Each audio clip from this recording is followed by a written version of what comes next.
¿Usted conoce la gran sonrisa cósmica? Algo que se ha descubierto en lo más profundo del universo. Y algo que puede cambiar los parámetros de todo lo que conocíamos en torno a los misterios siderales. Palabras mayores, queridos amigos.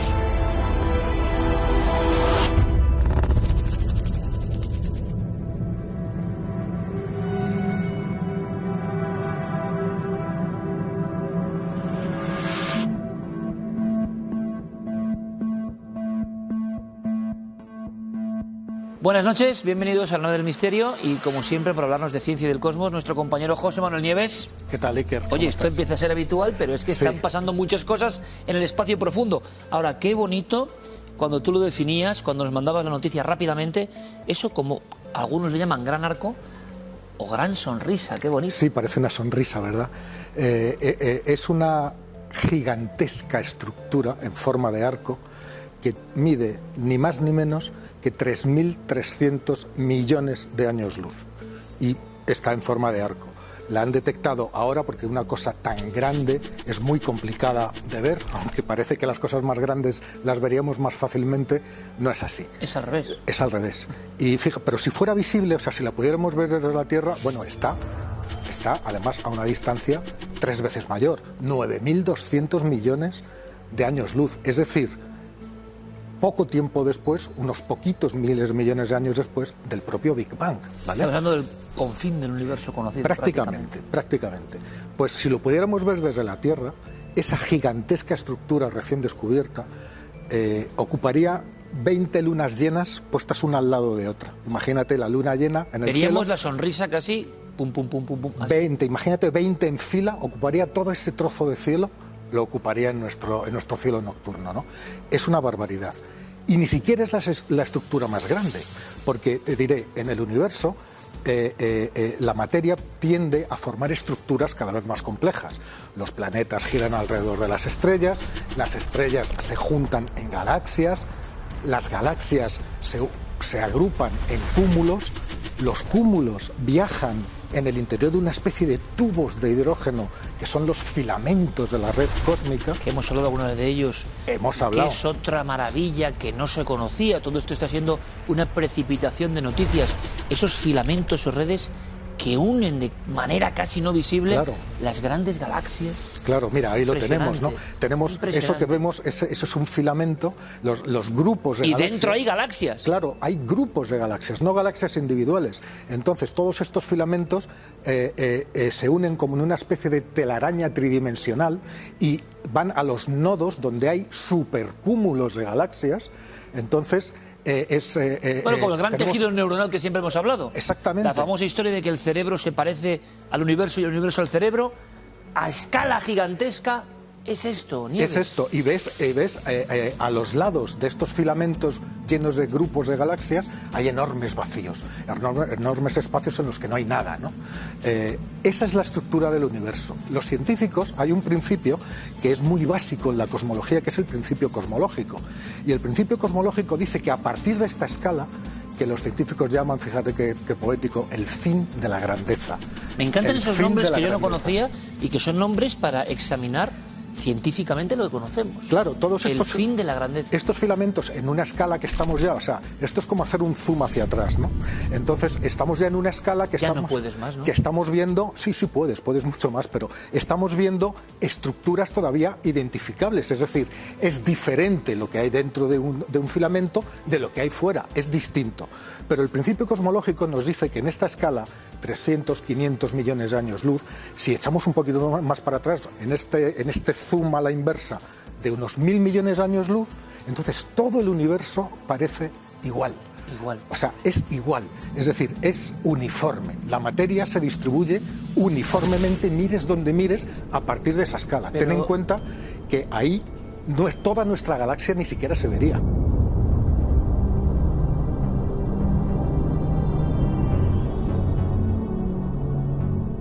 Yo me pregunto, ¿por qué estos días, desde un sitio concreto, se ha descubierto el gran arco o la gran sonrisa cósmica Claro, hay una chica además responsable de toda esta historia. Sí, a eso voy. Cuéntanos, pero ¿por qué no se no veía solo antes? la gran sonrisa. Entonces, esto, por mucho que ya nos vayamos más para atrás con el zoom, miremos donde miremos, el universo es uniforme. Es decir, parece ya todo igual. Es como cuando, si tú te miras la piel con una lupa, ¿qué es lo que ves? Pues verás los surcos, las montañas, lo ves no uniforme. Te tienes que ir alejando para que la piel parezca un todo uniforme. Bueno, pues este alejamiento pasa lo mismo. Entonces, después del fin de la grandeza, el principio cosmológico dice que no debería de haber estructuras reconocibles. ¿Y qué pasa? Pues que desde hace unos años están apareciendo una tras otra gigantescas estructuras muchísimo más grandes que esa escala de 1.000 millones de años a partir de la cual todo debería de ser igual, y no sabemos por qué. Eso quiere decir que el principio cosmológico sobre el que se basa todo nuestro conocimiento sobre el desarrollo del universo, porque tiene muchas implicaciones, pues podría necesitar un correctivo importante o incluso estar equivocado. Esto sale como una noticia, claro. El último que han encontrado... ¿Qué significa? Bueno, pues significa que hay una estructura que es por lo menos 3 veces más grande, 3.300 millones de años luz, 3 veces más grande, que irreconocible, como diferente de lo que tiene al lado, a un nivel muchísimo más alto de lo que el nivel de lo que el ¿Cómo no principio se sabía hasta ahora, Nieves? Porque es muy complicado eso se hace leyendo las firmas en átomos que vienen de lejanísimos cuásares, que son centros galácticos muy activos y muy brillantes, y esa luz, a medida que viaja hacia la Tierra, se va contaminando y va perdiendo piezas, y entonces esas pérdidas de piezas, de electrones en este caso, a una distancia de 9.200 millones de años, marcaba justamente ese arco. Vale, pero ese arco que una chica está llevando un equipo de astrónomos y lo han descubierto, suponían que podía haber algo de eso, pero al mismo tiempo ahora son conscientes, porque la noticia pasará, pero lo que significa en el mundo de la cosmología, la astronomía, es que puede tirar por tierra todo el engranaje y no solamente en el cual eso. medíamos la escala del universo. Claro, exactamente. No solamente eso. Desde la última década se han descubierto otras cosas, como la muralla de Sloan, por ejemplo. Es una gigantesca muralla galáctica de 1.700 millones de años luz. Muralla de Sloan. Pero, y si eso te parece grande, tenemos hasta ahora la estructura más grande que nunca jamás se ha encontrado en el universo, y que es más de 3 veces mayor que la sonrisa de la que estamos hablando hoy, que es la gran muralla de Hércules, corona boreal, que es esta pasada... Como una ameba infinita, ¿no? Bueno, esta barbaridad de imagen mide de lado a lado ni más ni menos que 10.000 millones de años luz. 10.000 millones de años luz que hay que pararse a pensar. Es decir, como un 3,5% del diámetro total del universo. En una sola superestructura. En una única estructura. ¿Qué se rompe con el hallazgo de la sonrisa cósmica, José Manuel? Digamos que teníamos un baremo de esto va así, así, así. Exacto. Y la materia en el universo se expande de una forma... Claro, bueno, pues se supone que habíamos llegado al límite. Hay un tipo de observaciones que se hacen con los satélites COBE, VMAC y últimamente con el satélite Planck, que miden también la radiación residual del propio Big Bang. Entonces, aquel calor gigantesco, a medida que se ha ido expandiendo y enfriando, todavía queda un pequeñito rescoldo y estos satélites lo cogen, lo pillan, ¿no? Entonces, tenemos la temperatura media... Todavía queda un rescoldo del Big Bang. Por supuesto, se llama la radiación cósmica de fondo. Y la radiación cósmica de fondo es como cuando se apaga una chimenea, pero todavía queda ahí algo. Bueno, pues ese algo, que es muy poquito, son 2,7 grados Kelvin, muy poquito. Bueno, pues ese rescoldo es exactamente igual en todo el universo. Tú mides para este lado, lo encuentras igual. Igual. Midas donde midas, con lo cual ese principio cosmológico se basa en eso y se basa en que eso significa que existen los mismos niveles de energía y de distribución en cualquier punto del universo. Entonces nos hemos equivocado. De alguna manera estamos equivocados. Estas superestructuras o esta sonrisa nos demuestra que la distribución de las cosas del universo no son como pensábamos. Pensábamos que la capacidad de estructura de la materia va mucho más allá de lo que nosotros habíamos pensado hasta ahora. Y eso tiene profundísimas implicaciones. Una de las consecuencias del principio cosmológico, por ejemplo, de que todo sea uniforme a partir de una escala, pues es que nuestro planeta no ocupa ningún lugar especial. porque mires a la zona que mires, vas a encontrar una zona parecida, que luego vas a entrar, como entras en la piel con el microscopio, y vas a ver que ahí ya deja de ser uniforme y se ven estructuras, se ven galaxias al lado de vacíos y no sé qué, pero vuelves a echar para atrás y entonces después del final de la grandeza, de ese punto mágico, bueno, pues el final de la grandeza no está donde se pensaba que estaba. Hay estructuras reconocibles mucho más grandes, muchísimo más grandes. La pregunta es, claro, el Big Bang fue hace 13.800 millones de años. Esta gran muralla de Hércules, corona boreal, mide 10.000 millones de años luz. ¿Eso qué quiere decir?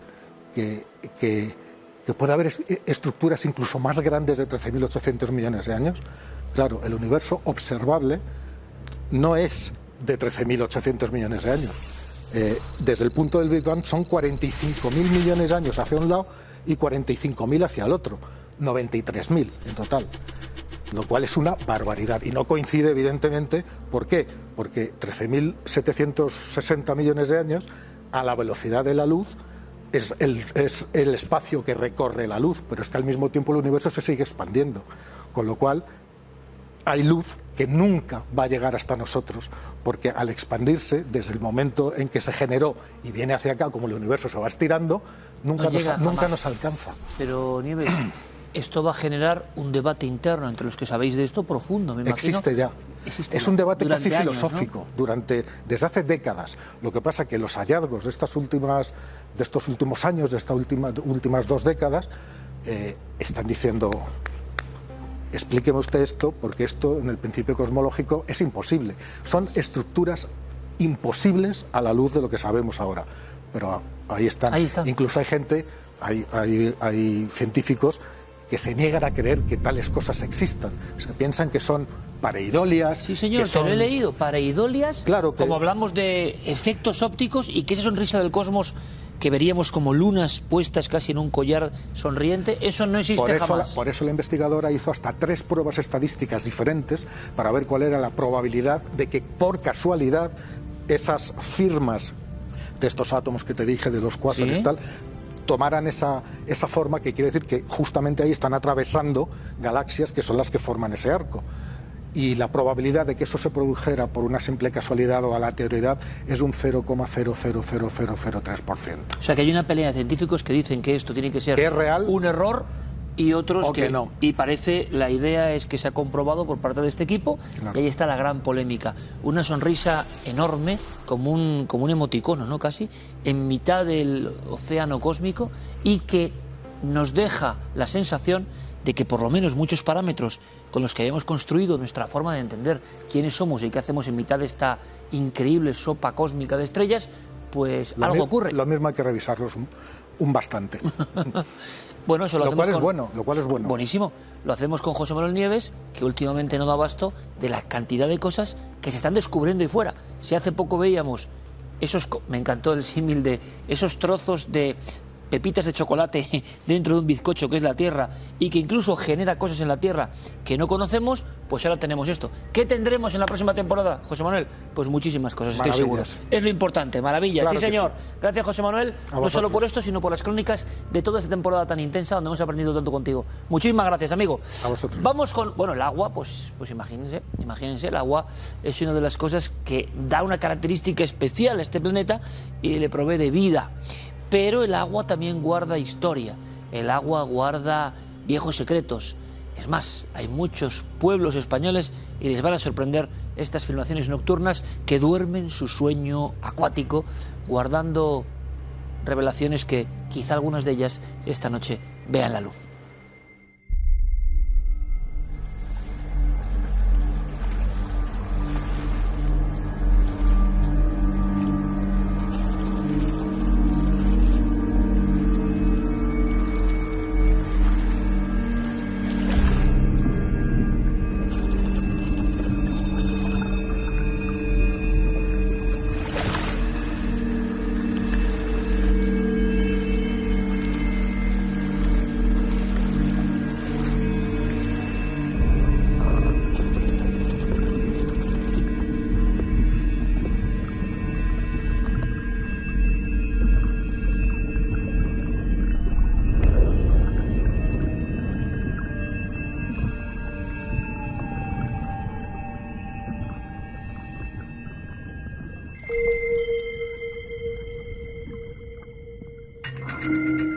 En la noche.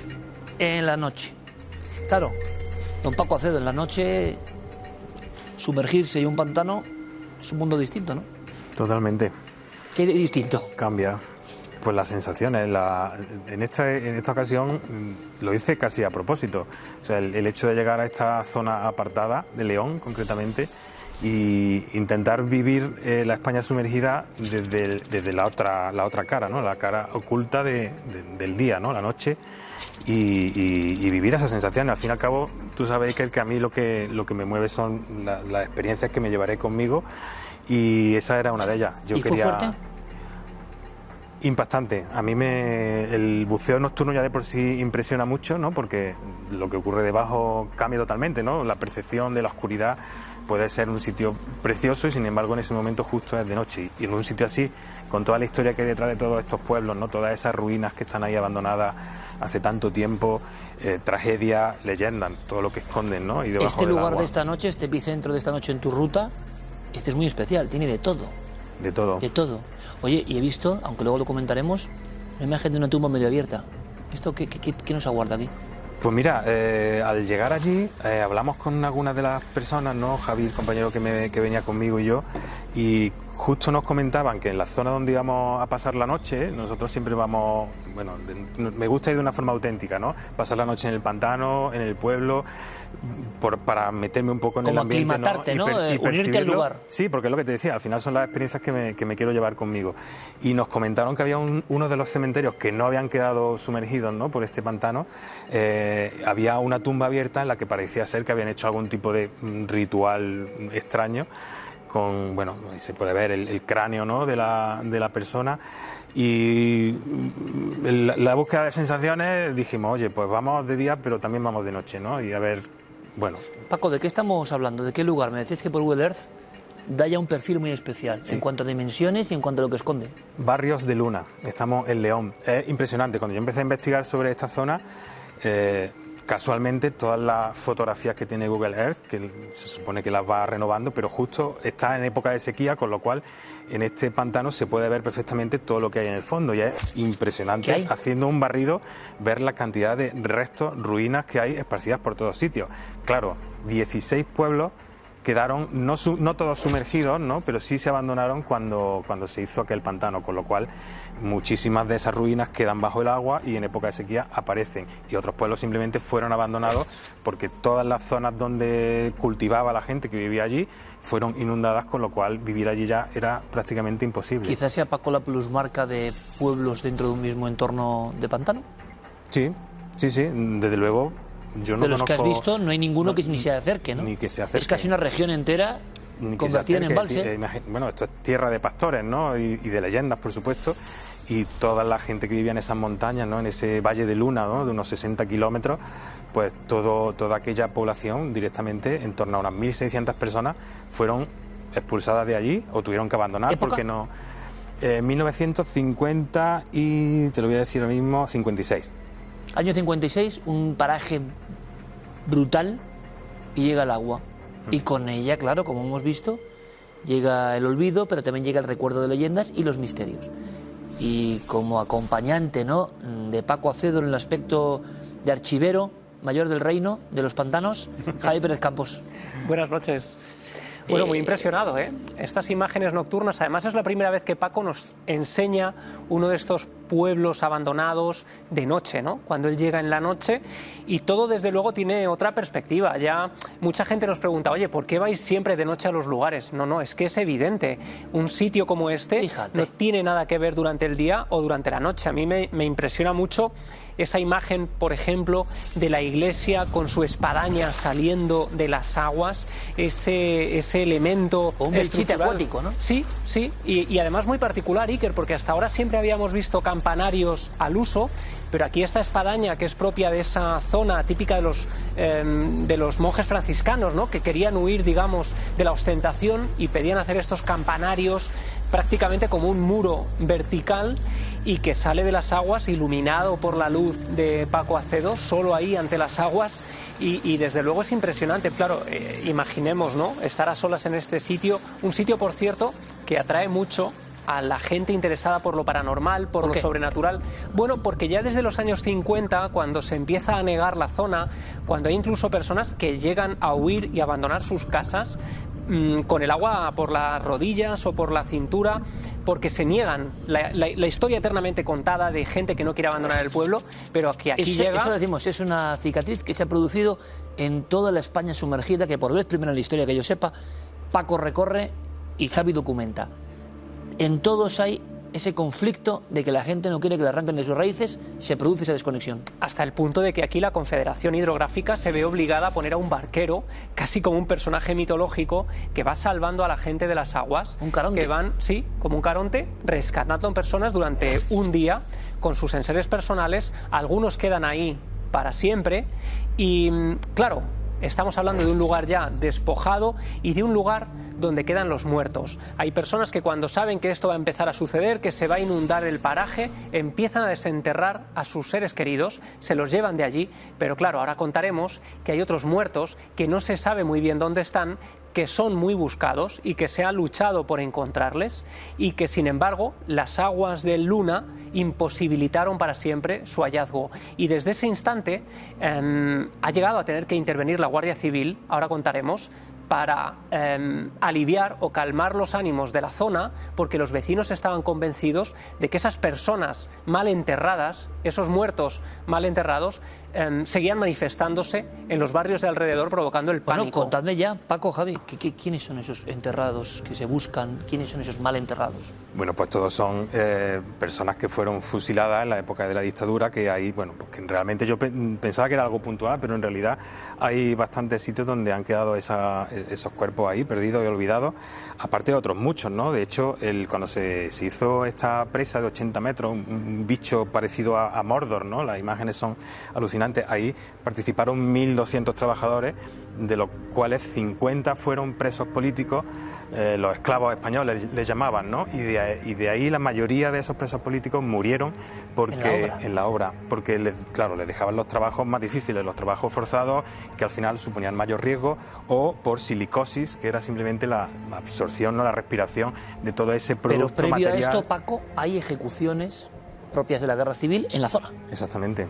Sí. Bueno, hay de hecho una zona montañosa que en esa época se conoce como el Pico de la Muerte, al que nadie quiere subir porque durante mucho tiempo, en 1937, se ajusticiaba o se asesinaba a personas en esa loma y los vecinos le cogieron auténtico pavor a ese lugar.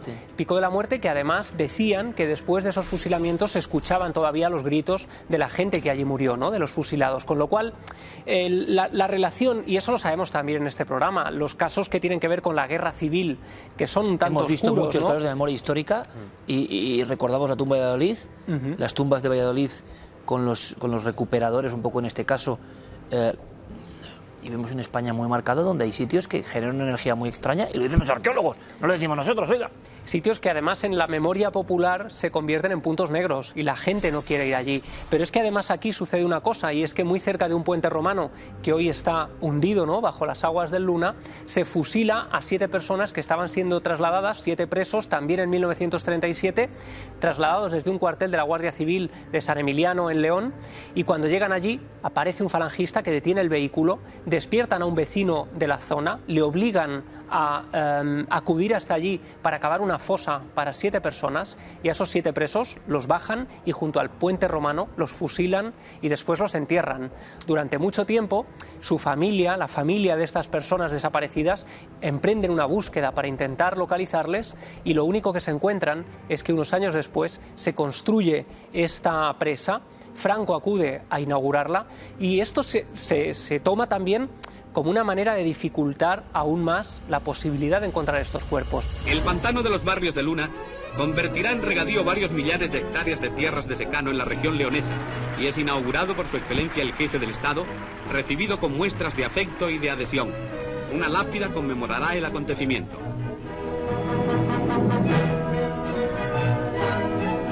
El pantano embalsará este año más de 200 millones de metros cúbicos y su capacidad total será de 308 millones. Y hay que decir que en España hay muchos pantanos que se construyeron sobre fosas comunes de la guerra civil y eso ha provocado un dolor muy arraigado en las familias. No se cuenta mucho esto. No se cuenta. pero es uno de esos tabúes también que uno encuentra en nuestra historia. De la guerra, que existen.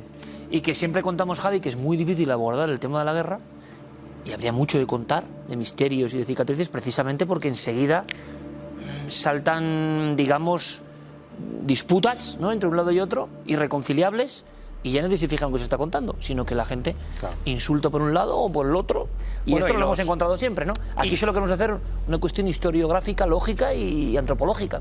Y al final esto también, Iker, y hay que contextualizarlo, ¿no?, pero despierta los miedos de toda una población. Claro. Hoy quizá estamos absolutamente alejados de lo mágico, pero hay que pensar en esta región concreta, aislada, donde además unas muertes tan traumáticas despertaban literalmente viejos fantasmas, ¿no? Digamos que enfrentaban a familias enteras todo ese dolor provocado, y al final eso incluso genera ese terror del que ahora hablaremos, que llega a hacer que intervengan las fuerzas del orden. De casos concretos. Sí, porque están aterrados. Antes de eso, si te parece, Javi, buceemos.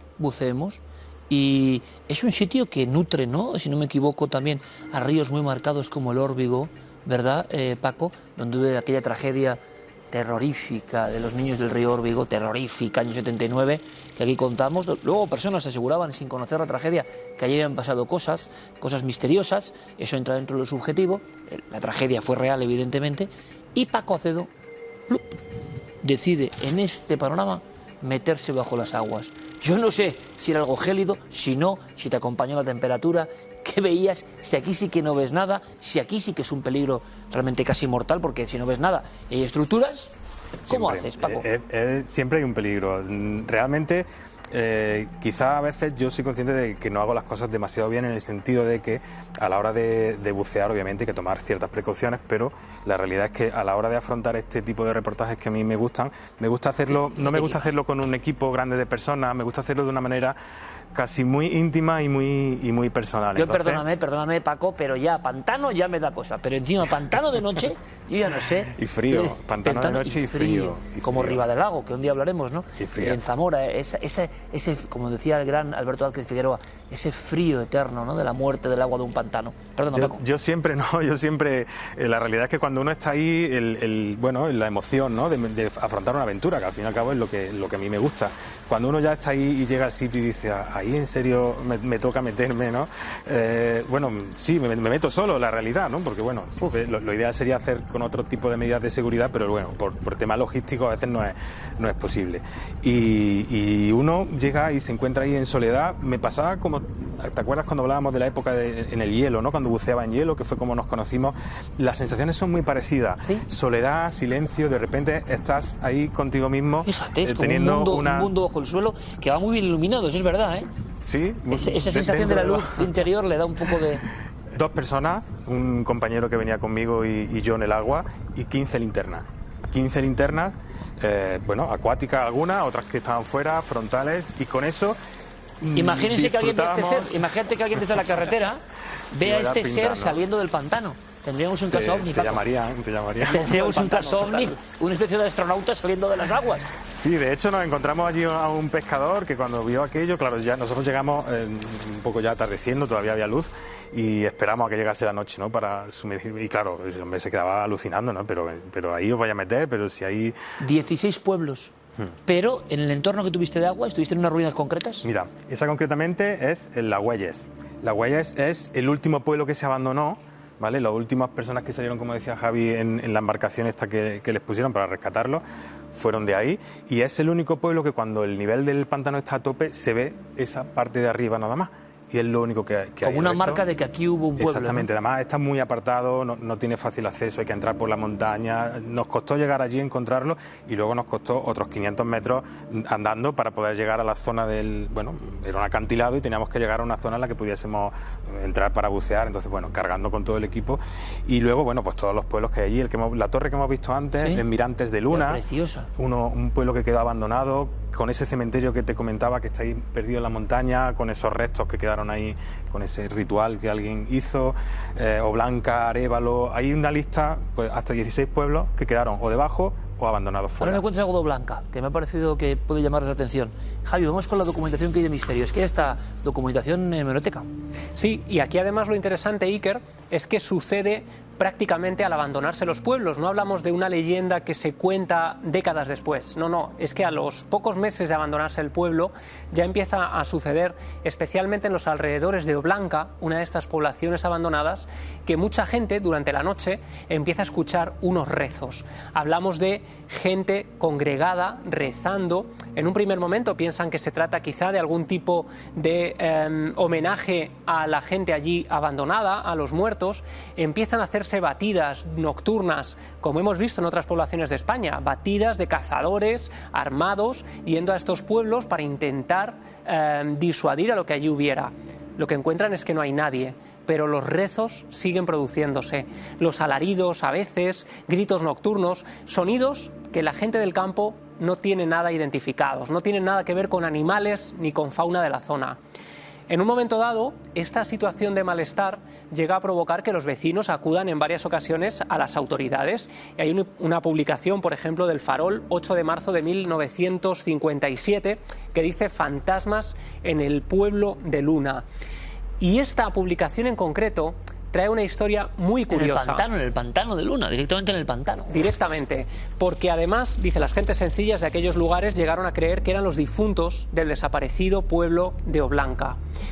Muchos hablaban de los muertos en la guerra civil. Empieza a haber un batiburrillo de anécdotas o de historias o de posibilidades. ¿Y qué sucede? Que mucha gente también está aprovechando, porque como cuenta Paco, algunos pueblos fueron anegados por las aguas, otros fueron abandonados por cautela, pero allí quedaron los enseres personales de mucha gente. ¿Qué sucede? Que algunas personas acuden allí a rapiñar, ¿no?, a robar los, por ejemplo, marcos de las puertas, marcos de madera. Cuentan que, de hecho, marcos de las puertas. En Mayo de Luna, cuentan algunos historiadores, que se pudo construir un salón de baile con las maderas que fueron robando de las estructuras de estas casas abandonadas. ¿Qué sabemos de los fantasmas? ¿Qué ocurría? Bueno, ¿qué sucede? Cuando mucha gente empieza a escuchar estos alaridos, hay también algunas personas que se aprovechan de esos terrores ancestrales para ir a robar durante la noche y evitar a las autoridades. ¿En plan pantaruja? Como dos pantarujas, de hecho. César García Álvarez, de 28 años, y Jesús Marcos Martínez, de 36 años, son dos vecinos a los que la Guardia Civil intercepta en una de estas poblaciones, generando alaridos, provocando ruidos y vestidos casi como fantasmas para asustar a la población, mientras aprovechaban para robar todos esos enseres personales. Pero esto es pura sociología del misterio, es decir, aprovecharon una circunstancia que existía para beneficiarse, es la primera vez que ocurre, ¿no? Y no solo eso, claro, cuando ellos son, digamos, interceptados por la Guardia Civil y van al cuartelillo, los sonidos siguen produciéndose, ¿no? Pero estas dos personas habían aprovechado ese fenómeno para intentar camuflarse y, sobre todo, pues para generar ese miedo en la población, como hemos visto en tantos casos de esas pantarujas o de esos personajes que iban generando llantos por la calle vestidos de fantasma en comitiva, pues para hacer ese tipo de tropelías. Había que imaginarlo en este ambiente, claro. No estaba mal elegido. El pueblo de Oblanca, por cierto, Paco, que es como uno de los epicentros de los lugares con historia más legendaria maldita o más extraña, ¿no? Realmente es muy fácil de entender cuando estás allí y conoces aquellas montañas y pasas las noches. Todo este tipo de misterio, ¿no?, el epicentro en un mundo de pastoreo, ¿no?, y de gente humilde y sencilla, es muy fácil entender que, bueno, pues que ocurran estas cosas, ¿no?, y que la leyenda crezca, nazca, o que dos personas se disfracen y generen todo ese revuelo. Oblanca quizá puede ser, bueno, podríamos decir un poco el epicentro, ¿no? Realmente del pueblo de Oblanca no queda prácticamente nada, está en una zona del pantano muy céntrica, ¿no?, muy en medio, ¿no? El acceso era prácticamente imposible, además, en realidad, muchos de estos sitios pues tienen muchas ruinas, se ven la forma de algunas casas y tal. Queda el esqueleto nada más. Claro, el esqueleto nada más. Entonces, asumir el riesgo que supone meterse justo en el centro de un pantano para encontrar un sitio en el que no tienen ni siquiera unas coordenadas exactas de dónde está, es complicado, ¿no? Siempre se han vinculado además este tipo de apariciones en estos pueblos de la España sumergida que estamos contando. Muchos de estos encuentros sobrenaturales se producen en la noche de San Juan, precisamente por ese vínculo mágico del agua en esa noche, ¿no? Y muchas historias tienen que ver precisamente esa noche, la noche de San Juan. Si uno escucha, por ejemplo, las campanas de Oblanca, es el anuncio de una muerte próxima, ¿no?, o de algo que va a suceder. La campana del pantano que toca cuando no toca, y que recordamos que en Ribadelago, otros lugares, ha ocurrido y que se sigue manteniendo durante las últimas décadas del siglo XX hasta aquí, y que hay gente que asegura que eso pasa, ¿no? Bueno, y que se ha grabado. Cuando hablemos de Riva del Lago, hablaremos de una campana que se capta en un momento concreto de una grabación de un documental y que a veces sucede, ¿no? Este tipo de cosas ante la aparición de los micrófonos y de los documentales. Pero es que además en esta zona, Iker, tú sabes, toda esta zona de León está llena de seres mágicos, la huéspida de ánimas que decían que se aparece también por estos parajes, siempre una especie de santa Justo compañía. esta zona, ¿no? Sí, como una especie de santa compañía, una comitiva de personas que va siempre antecedida por un ser mucho más alto que a veces porta un estandarte. Bueno, la clásica estadea, ¿no?, que hemos oído tantas veces. La Santa Compañía zamorano-leonesa. Y por ahí, además, hay muchas historias, Iker, de seres mágicos vinculados siempre al agua, a zonas pantanosas, a ríos, como si allí, además, se protegieran o se custodiaran viejos tesoros que la gente anhela encontrar y que han buscado, además, de manera durante muchos años. Hay un libro maravilloso que es El Mundo Encantado de Castilla y León, de Jesús Callejo, ilustrado por Tomás Hijo, Maestro. que fíjate qué ilustración hace de uno de esos seres, ¿no?, que pululan o que habitan en estos ríos. Hablamos del cuélebre de Faedo, por ejemplo, del monstruo del lago Caravacas, hablamos del lagarto de Berlanga de Duero. Esa ilustración, porque te voy a contar algo que tú no sabes. ¿Ves la ilustración esa? Bueno, qué impresionante, los seres lacustres de la antigua Castilla. Yo he estado en un templo en Japón, donde se hacía templo, en mitad de Tokio, en esa zona que es un poco más antigua y que te parece que estás viviendo fuera del tiempo. Nos llevaron a un templo que era de hace siglos y que se veneraba a los kappa, que eran las figuras, parecido a eso, compañeros, que custodiaban a veces tesoros, que se metían en lagos y en templos, y que si tú, por ejemplo, ibas nadando y no tenías que nadar allí, hacían, ¿no? Y están dentro de la mitología absoluta. O sea, ahí están dibujos animados en Japón de los kappa. Pues es casi un calco de eso. Exactamente. Es como si todo bebiera de la misma raíz. Lo que diría nuestro queridísimo Joseph Campbell, ¿no? El monomito. El mito eternamente contado, eternamente narrado, y que de alguna manera también está en la España sumergida. Esa campana que toca sola, esos seres que guardan tesoros inimaginables y que harían ricos a cualquiera que los encontrara. Y en fin, yo estoy impresionado porque Paco ha traído unas imágenes de castillos abandonados bajo las aguas, ese Riva del Lago, que es un gran cementerio lacustre y que él mismo tenía sus reparos a entrar, pero ha conseguido vencer sus miedos. En fin, yo creo que aquí eso estamos para la descubriendo un material muy castillos impactante. Y cementerios y tantas cosas, y un poco reivindicar una parte de la historia que no se había contado. Y Paco Acedo, al que animamos que desde luego, con todo esto, al margen de la visión televisiva, tienes que hacer un libro, tienes que hacer algo, porque esto tiene que quedar en un legado, para que la gente sepa de su historia. Y es que esto es así, con nombres y apellidos, documentos, y mezclando la leyenda, lo fantasmal, con la pura ruina y esa gélida agua que tiene que impresionar. Pero como en este caso en pocos, meterse de noche, la gente dirá, Paco Acedo ya perdió la cordura, pero no es que haya perdido la cordura por estar en nada del misterio, él ya hacía esto antes, Ya que no lo duden. antes, ya. Paco, gracias compañero, como siempre. Javi, gracias, hasta el próximo viaje. Un placer. Seguramente en la próxima viñeta o en el próximo episodio podemos hacer algo de ese castillo, que yo quiero saberlo, castillo sumergido, ¿cómo es esto? Y la increíble historia que nos guardamos casi de Riva del Lago, la gran tumba colectiva bajo el agua en nuestro país. Gracias por sacar esto a la luz, amigos, gracias. Continuamos, más imágenes están aquí, amigos.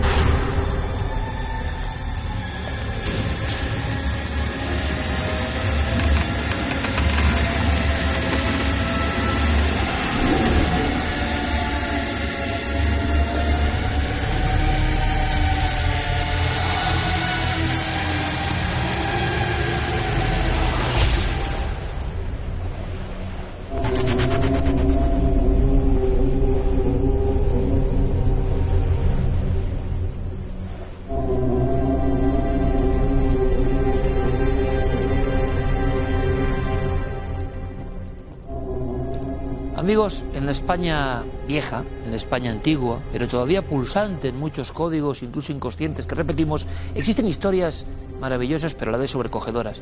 Y existen oficios que siempre estuvieron muy vinculados al ser errante, que se trasladaba de provincia en provincia, a veces para contarnos una historia, a veces para vendernos sus mercancías, a veces para ser asesino, a veces para provocar el jolgorio cuando llegaba a las plazas y pueblos. Ustedes lo saben bien porque lo hemos contado muchas veces.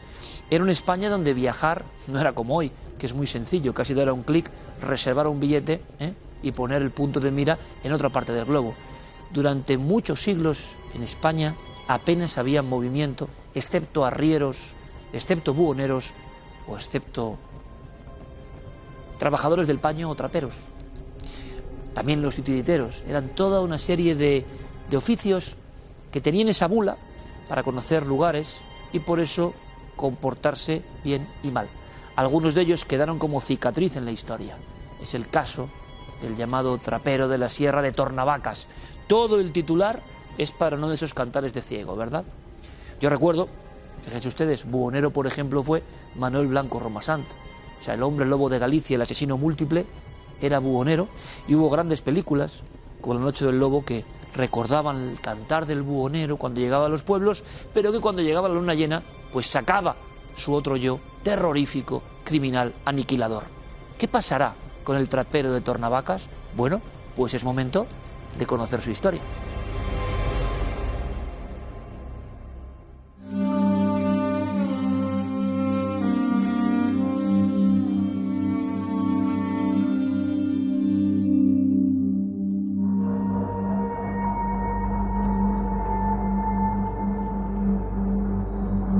Este suceso se pierde ya en las noches de los tiempos.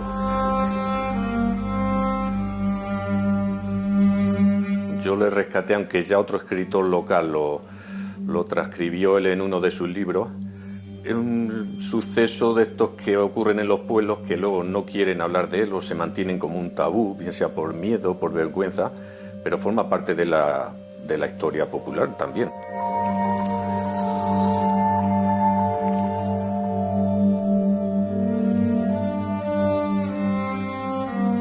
El relato de lo que es el trapero o el pañero pues directamente nos lleva a una época determinada de lo que es la historia de Tornavacas, el pueblo de Tornavacas. Se sitúa en los últimos estertores, en los últimos decenios del siglo XVIII. Permaneció durante 4 generaciones. De hecho, a este escritor que digo antes se lo contó la última persona que lo padeció.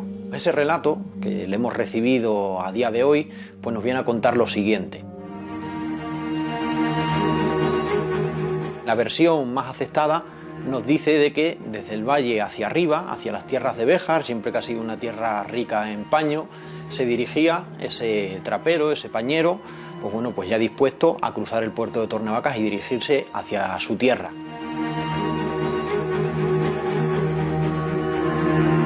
La última parada le quedaba aquí en Tornavacas y iba vendiendo ya las últimas viandas, las últimas prendas que él portaba.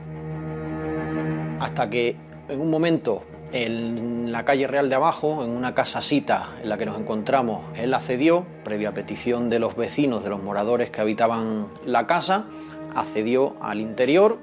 Los vecinos argumentaban que le querían comprar algunas de esas pocas prendas que llevaba y dentro de la casa nos cuenta el relato que no se produjo esa compra de las telas, de los paños, sino que la familia se aprovechó de ese trapero, de ese pañero, le robó todo el dinero y lo asesinó.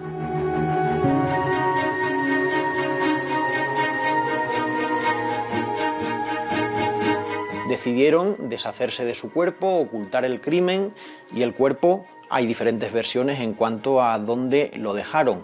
Las diferentes versiones, una nos dice de que fue emparedado, hay otra versión que también nos dice que fue oculto, enterrado en la bodega, y otra de las versiones nos dicen que fue en un huerto posterior a esta casa en la que nos encontramos. Sus cabalgaduras, 2 mulas que tenía, sí fueron vistas por el huerto de esta propiedad, pero esta persona ni su gran equipaje que llevaba de telas volvió a aparecer.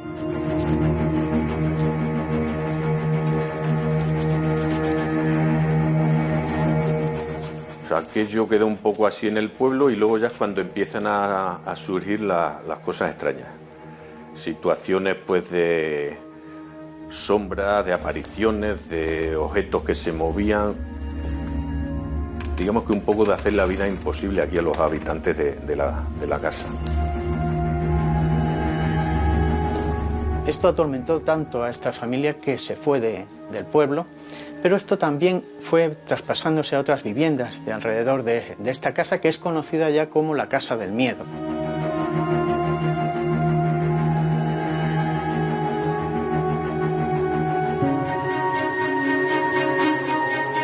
De hecho, yo, la última mujer que lo padeció, incluso la recuerdo todavía, era yo muy pequeño, y ya me hablaban mis abuelos de que hacían hincapié y me decían un detalle de que decían que cuando ves a esa mujer con un pañuelo en la cabeza es porque ya la está martirizando el espectro o el espíritu que apareciera por allí.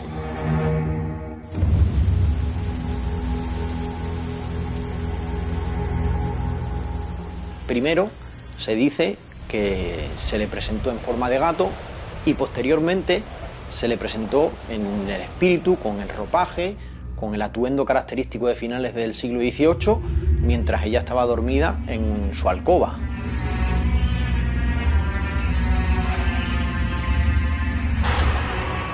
Algo que también recuerda mucho a la población es que durante esas noches de fenómenos extraños los perros ladraban incesantemente, algo que conocemos en lo paranormal como una señal de lo sobrenatural también.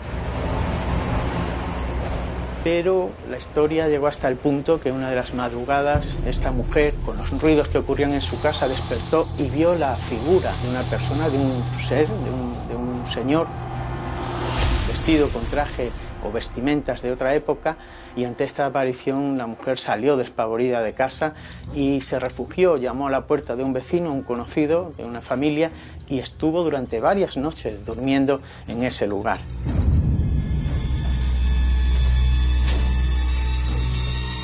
Aquí en el pueblo, en la actualidad, pues existe también conocimiento por parte de todos del relato, del trapero, pero muchas veces pues también existe una ley del silencio, de querer olvidar.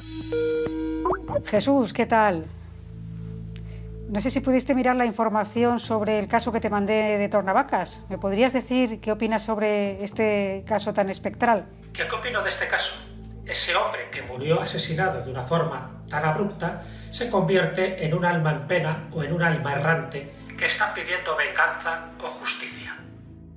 En estos casos, la fantasmogénesis desaparece cuando los huesos o el cadáver aparece, o bien este alma errante se cansa de incordiar al asesino o a su familia. A continuación realizaremos una serie de pruebas psicofónicas y fotográficas en el interior de la vivienda.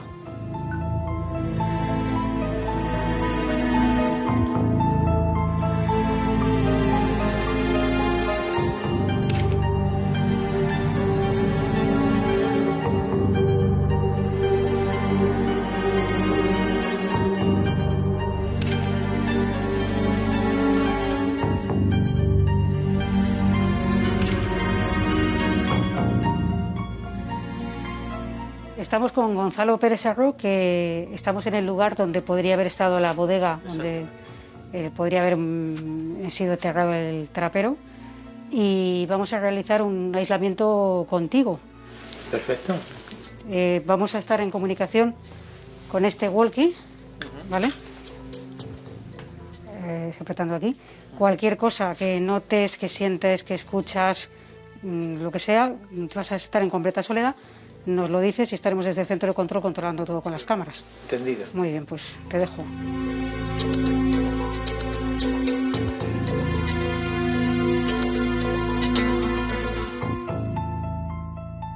Estamos con Luis Uriarte, que has traído un dispositivo para instalarlo en esta casa. Cuéntanos un poco en qué consiste.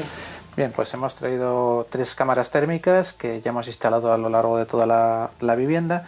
Hemos instalado también 4 cámaras más para tenerlo todo registrado. Son cámaras de visión nocturna. Cámaras de visión nocturna, exactamente, que nos van a permitir ver todo lo que pasa en la casa ahora, estando de noche.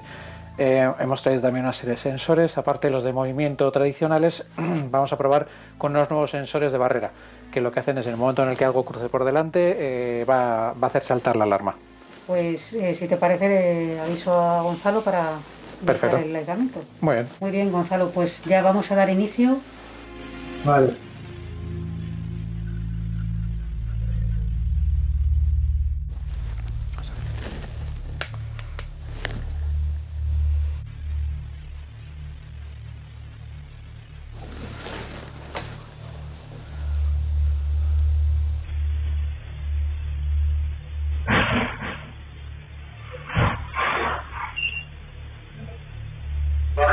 He oído como un mueble arrastrándose detrás de la cocina. Que ha ido un mueble arrastrándose. Repite, perdona.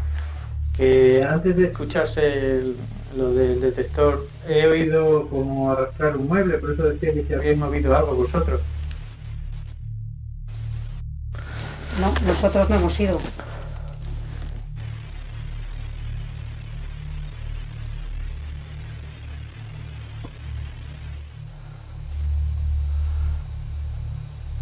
Lo de antes sí era claro varias veces como arrastrar, no era un sonido oscuro, no era un sonido claro de físico que pudiera notar yo aquí, como de arrastrar un mueble. ¿Y tú dirías que era en la propia zona de la cocina? Sí, a mis espaldas, pero no arriba ni en una pared ni en cualquiera de las dos viviendas, era como a mis espaldas al detrás, un sonido oscuro.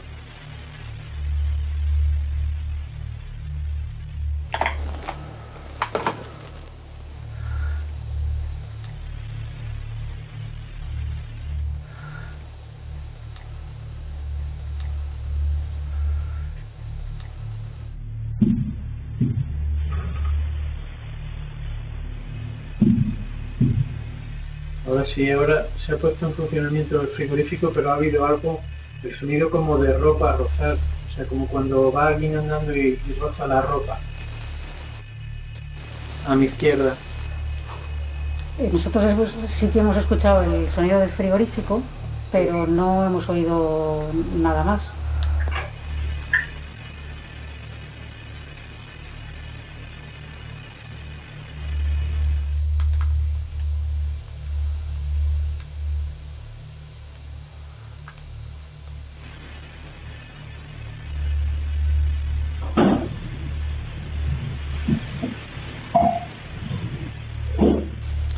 Luego he oído otra vez el toque a mi izquierda y como, no sé si es sujeción, una especie de ráfaga de aire frío, pero siempre está a este lado, a mi izquierda y localizado por esta zona. Te voy a pasar por otros sitios, por los audios, ¿vale?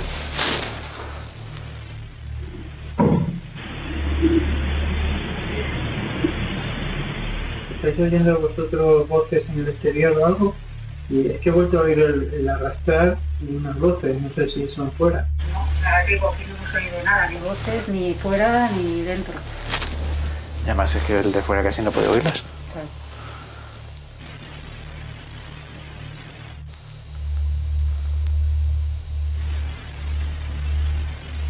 Gonzalo, si te parece, vamos a dar ya por finalizado el aislamiento. De acuerdo, ya no he vuelto a tener ninguna sensación, ni oír nada, ni nada por el estilo. Bueno, pues vamos ahora para allá.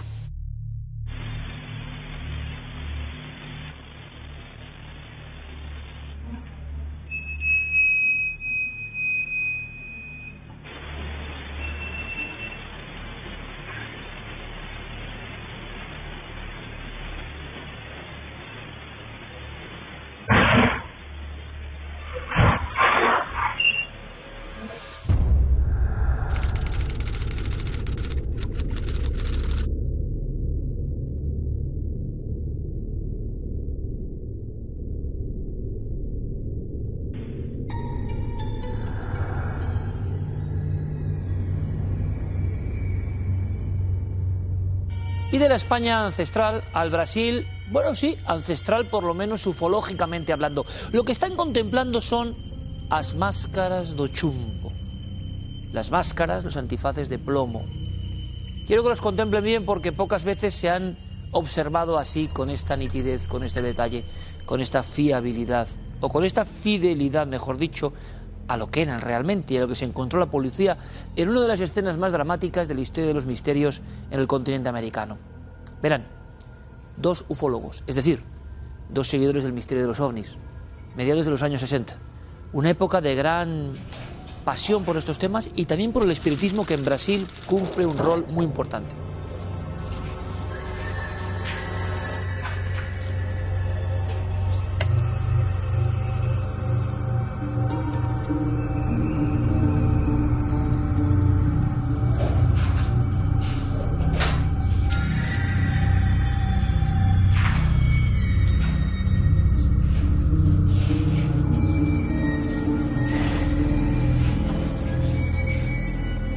Se convirtió todo esto en una especie de tabú del archivo ufológico de ese país que es como un continente que es Brasil, donde, como ustedes saben, hay de todo.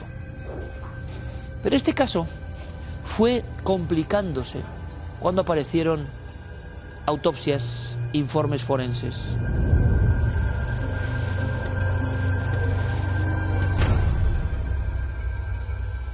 Fíjense bien en lo grotesco de estas máscaras que parecen casi de soldador, pero no son efectivas.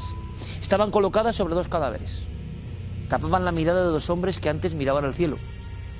Ocultaban los ojos o sellaban un secreto de 2 individuos que eran técnicos en telecomunicaciones y que fueron a un punto de Niterói llamado Morro do Vintém para morir.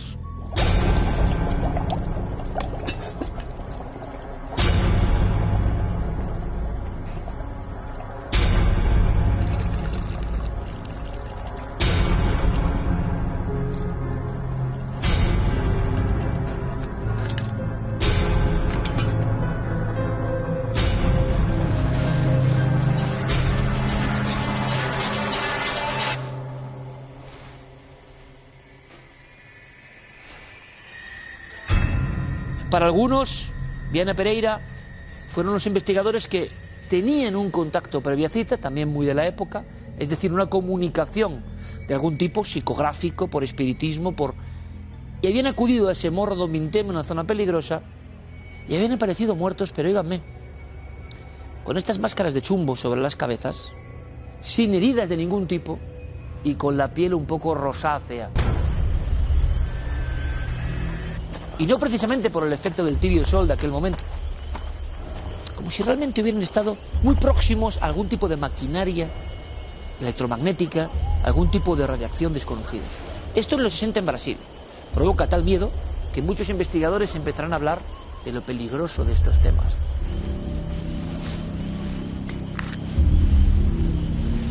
Medio siglo más tarde del caso de las máscaras de plomo, de los suicidas del plomo, de los ufólogos muertos con este antifaz, se reabren investigaciones. Y hay 2 vías, hay 2 visiones, una humana, otra misteriosa, las 2 dramáticas, van a verlo.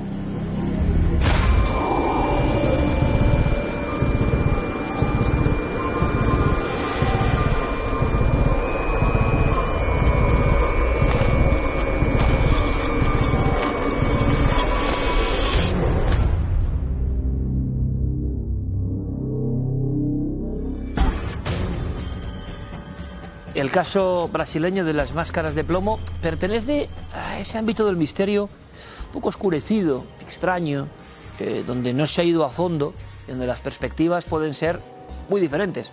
Por eso saben que de vez en cuando analizamos estos sucesos clásicos y ponemos como 2 caras de la misma moneda. No quiere decir que una sea misteriosa y la otra menos. A veces el misterio está precisamente en la actividad humana, y en otras ocasiones el pozo se queda del lado de lo enigmático. ¿Qué les parecerá a ustedes a raíz de la investigación que vamos a hacer aquí, o de la reposición de casos en torno al tema de las máscaras de chumbo? Pues bueno, lo veremos en los próximos minutos, porque es intrigante el asunto. Pablo Villarrubia, compañero, como siempre, buenas noches. Muy buenas noches, Sammy Wicker. Un caso tremendo, ¿eh? Un caso tremendo. ¿Sabes lo que me impacta? Lo he comentado un poco, la tosquedad de esas máscaras de plomo. son máscaras, yo diría, casi alquímicas, ¿no? La impresión que da que es algo, un tosco que remite al medievo. Y no solo eso, algunos expertos, algunos esoteristas, incluso el padre Quevedo, el mítico padre Quevedo, de que aquí hablamos, ¿no? El padre Óscar González Quevedo, español, que vivía en Brasil, que fue mi profesor de parapsicología, intervino en esa historia y le preguntaron, ¿y por qué estas máscaras? Y dijo, esto tiene mucho que ver con el esoterismo, con las máscaras que protegen al individuo, al esotérico, de los maleficios exteriores, de las malas vibraciones. O sea, Pablo, que la máscara no es una cuestión técnica que podía pensarse respecto a la biografía de estos hombres que estaban relacionados con el mundo, vamos a decir, de la electrónica, de la ingeniería. Quizás no lo ven tanto por ahí los expertos, sino como algo más simbólico. Exacto, dentro por lo menos del plan esotérico, que ellos estaban relacionados con espiritistas, umbandistas, que es una religión muy curiosa de Brasil, afro-brasileña mezclada con el espiritismo, con el catolicismo. Había también esa interpretación de que el plomo dentro de la alquimia tiene un papel muy importante. Recuerda la transformación del plomo en oro. Entonces, algunos interpretaban así, siendo que algunos ufólogos decían que no, que sería para proteger de la radiación del ovni que iban a encontrar en esa previa cita, porque así fue, ¿no? Así fue aparentemente, de que se iban a proteger de la radiación, la vista por lo menos, de las emisiones de aquel ovni para después establecer un contacto más directo. Pablo Vergel, sociólogo de cabecera, buenas noches, amigo. Buenas noches. Luego vamos a recordar algunos casos que pueden ser paralelos, porque Pablo, tú como brasileño y como hijo de la ufología brasileña, esto representa los casos de muerte en España de ufólogos, de investigadores, de seguidores, generaron una especie de ondas de choque tremendas, ¿no? Porque muchas personas fueron conscientes del peligro de la ufología. De alguna manera, Pablo, la sensación de que tocábamos un tema muy serio. Ahora veremos los misterios grandes del tema máscaras de chumbo, que nos lo radiografíe Pablo, ¿de acuerdo? ¿Qué cosas raras hay en este lugar de los hechos? Pero cuando vamos a las crónicas de ufología de aquel tiempo, a las cartas al director, a lo que se hacía en aquella época que no había redes sociales, en Karma 7, en algo, la aparición de ufólogos muertos, por la circunstancia que sea, y encima en estas circunstancias que hay casos calco en España, indican que la ufología puede ser peligrosa, es toda una corriente, ¿no? Y en cierta manera es verdad que luego también se creó un cierto vacío alrededor de estos casos, porque por un lado había gente que no quería que se asociara a la ufología con este aspecto siniestro, ¿no? Y luego por otro lado pues también había gente que veía que esto provocaba cierto rechazo, ¿no? Y entonces, bueno, eran temas incómodos, ¿no? Que muchas veces se ha pasado un poco de puntillas, ¿no? Y fíjate qué interesante, Pablos, fijaos qué interesante, esa especie de conjunción en los años 70, aquí vamos un poco antes, en el caso de las máscaras de chumbo, entre los ufólogos, se pretenden ser ufólogos, incluso acercarse a la ciencia, examinar esto como algo lejano, seres extraterrestres que de alguna forma pasan, nos vigilan o aterrizan o se llevan unas plantas, es algo un poco todavía lejano. Aséptico. Escéptico, científico. Sí, sí. El miedo que daba, sin embargo, cuando el testigo tenía algo que ver ya con ese fenómeno, o ese fenómeno le llamaba, o ese fenómeno acudía a una cita, o ese fenómeno te mataba. O sea, contactados, abducciones, muertes. Esto era una cosa que irritaba, es decir, separaba un poco del anhelo científico que siempre ha tenido cierta ufología, de que esto se estudie en las universidades. Esto era otra cosa, amigo. Había una relación entre el testigo y el fenómeno. ¿Cuál es la radiografía que tenemos que conocer todos del lugar de los hechos, del terrible caso, no tan conocido en España, de las máscaras de chumbo, Pablo? Sí, chumbo, explicando a la gente en portugués, es plomo, ¿no? Lógicamente. Y el tema que yo estuve la primera vez, años 90 allí, y después hablamos en Milenio 3, ¿te acuerdas? Creo que en 2002 contamos el caso, la historia. Eso está en Río de Janeiro, estado de Río de Janeiro, y está a pocos kilómetros de una ciudad dormitorio que se llama Niterói. Hay un puente muy largo que une, ¿no? En aquella época no había, me parece, en balsas, que tenías que ir de Río de Janeiro, ciudad, hasta Niterói. Bueno, Niterói era un lugar bastante, digamos... deprimido, selvático en aquella época, y cuando fui en el 90 y tanto, cuando llego allí, yo les digo, mira, quiero ir al Morro do Vintém, ¿no? Morro, porque allí son los cerros, lo llaman morro, esos cerros, estas colinas, ¿no? Tan típicas de río, graníticas, ¿no? Y quiero subir allí para ver si hay alguna cosa, no sé, investigar algo. Y se rieron de mí, me dijeron, usted está loco, eso está tomado no solo por las favelas, como por el narcotráfico. Territorio tabú, nunca mejor dicho, ¿no? Totalmente, porque dijeron, mira, si vas allí eres hombre muerto, prácticamente me dijeron eso. Entonces yo entrevisté en los años 90 a algunos de los principales investigadores del caso, Irene Grant y tal. Bueno, el lugar, el entorno, es un entorno selvático. Parece que hoy sigue la selva en la parte superior y allí arriba, o sea, tuvieron estos hombres, tanto Miguel José Viana como Manuel Ferreira da Cruz, debieron tardar casi 2 horas para subir en aquella época y casi, a lo mejor ya había un camino abierto a golpe de machete. Madre mía, tuvieron que hacer una peregrinación, exacto, curiosamente como los casos españoles, tuvieron que ir a un punto determinado. Era muy aislado, era una zona que ya se conocía, allí dicen desova de cadáveres, o sea, un lugar donde despejaban cadáveres, ya en aquellos años 60, y punto de cita entre narcotraficantes, y lugar precisamente de eso, tiraban a los muertos que mataban por allí, los tiraban. Entonces no era un lugar muy agradable, y esta gente no sabe por qué eligen ese lugar. Ellos llevan unos papelitos, eso es muy interesante, unos apuntes que después la grafología detecta que era de Miguel José Viana, el más mayor, bueno, tenía 34 años, Manuel tenía 32, y supuestamente el más inteligente de todos, el que tenía contacto con el espiritismo, era muy inteligente, más de lo que se cuenta, y que la policía decía que eran simples técnicos electrónicos que arreglaban televisores, no. Y entonces estos dos jóvenes, claro, ellos llevan, cuando descubren sus cadáveres, la policía allá arriba, que también les costó, fue a cabo de 3-4 días casi que encuentran los cadáveres, ya estaban... hay un detalle curioso, ya estaban descompuestos, en proceso de descomposición, pero ningún rasguño ni ningún urubú, que son los buitres de allí, que lo conozco muy bien, ninguna marca, o sea, ninguna mordedura de un roedor, aquello es selva, hay animales de toda clase que podían haber devorado en el primer día aquellos cuerpos. Pues esto es muy curioso, Pablo, porque uno de los grandes clásicos, y Vergel lo sabe muy bien, uno de los grandes mitos o verdades o realidades paralelas del mundo del misterio, yo lo he vivido, Pablo también, es que esos casos, por ejemplo, de animales mutilados que tienen que ver con extraños visitantes de la noche, vamos a llamarlo así, sea humano o no, luego las comandas inmensas de aves de rapiña o los ratones no van a esos cadáveres. Esto es algo que yo he entrevistado a los ganaderos en Segovia, en Navarra, cuando hubo casos muy raros. Los animales que tienen que ver ahí un festín rechazan ese tipo de... como si estuvieran imantados y rayados por algo, ¿no? Es un clásico, ¿no? Absolutamente clásico. Es cierto, muy buena observación, es verdad, por eso mismo. Y curioso porque eso me lo dice un reportero llamado Saulo Gómez, que era una especie de Paco Pérez Avellán brasileño, el maestro de los crímenes, que era mi amigo en los años 90, y me entrevistó y él me contó su investigación en aquella época, me dijo eso. Pablo, lo que me llamó la atención es que esos cadáveres los animales respetaban. Y dejaron huellas. Después, Pablo, me gustaría que comentara lo de Jacques Vallée también, nuestro compañero, nuestro amigo Pablo. Pero fíjate, las imágenes son muy impactantes, sí, pues mostraremos. A mí me impactaron mucho los cuerpos. La primera vez que yo las vi fue en esos reportajes tuyos. Exacto, aquí en la revista Enigmas de la época, mira las máscaras, y a mí me llamó la atención los cuerpos aquí tumbados, mirando, los encuentran como mirando hacia arriba.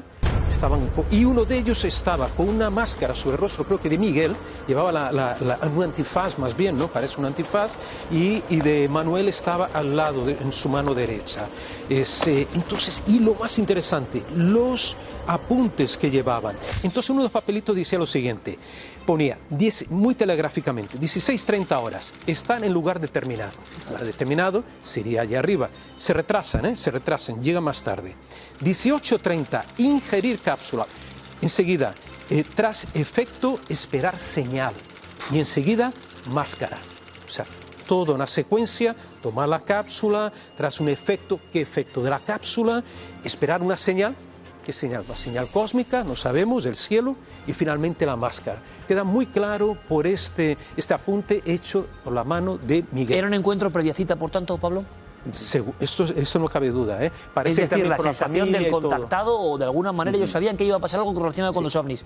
Lo que no hemos tenido nunca, que yo sepa, bueno, ha habido casos como en la Guyana, en el suicidio, donde se ingiere una cosa, o incluso, no recuerdo si en la célebre secta suicida de Heaven's Gate Sí, claro, toman el veneno que les envenena. En este caso, Pablo, ¿se sabe algo de la causa de la muerte? ¿Qué es?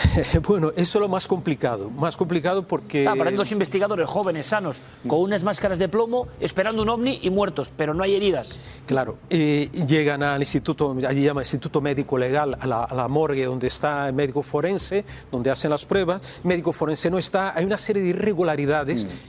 No encuentran nada, pero claro, las condiciones eran precarias, con todo eso que te estoy contando, poco podían ¿No había descubrir. agresión externa? No había, eso sí, que los cuerpos se pudieran ver porque estaban relativamente bien conservados, porque le echaron mucho formol, ¿no?, a los cuerpos. No había, por ejemplo, pinchazos. ¿En la piel había algo, Pablo?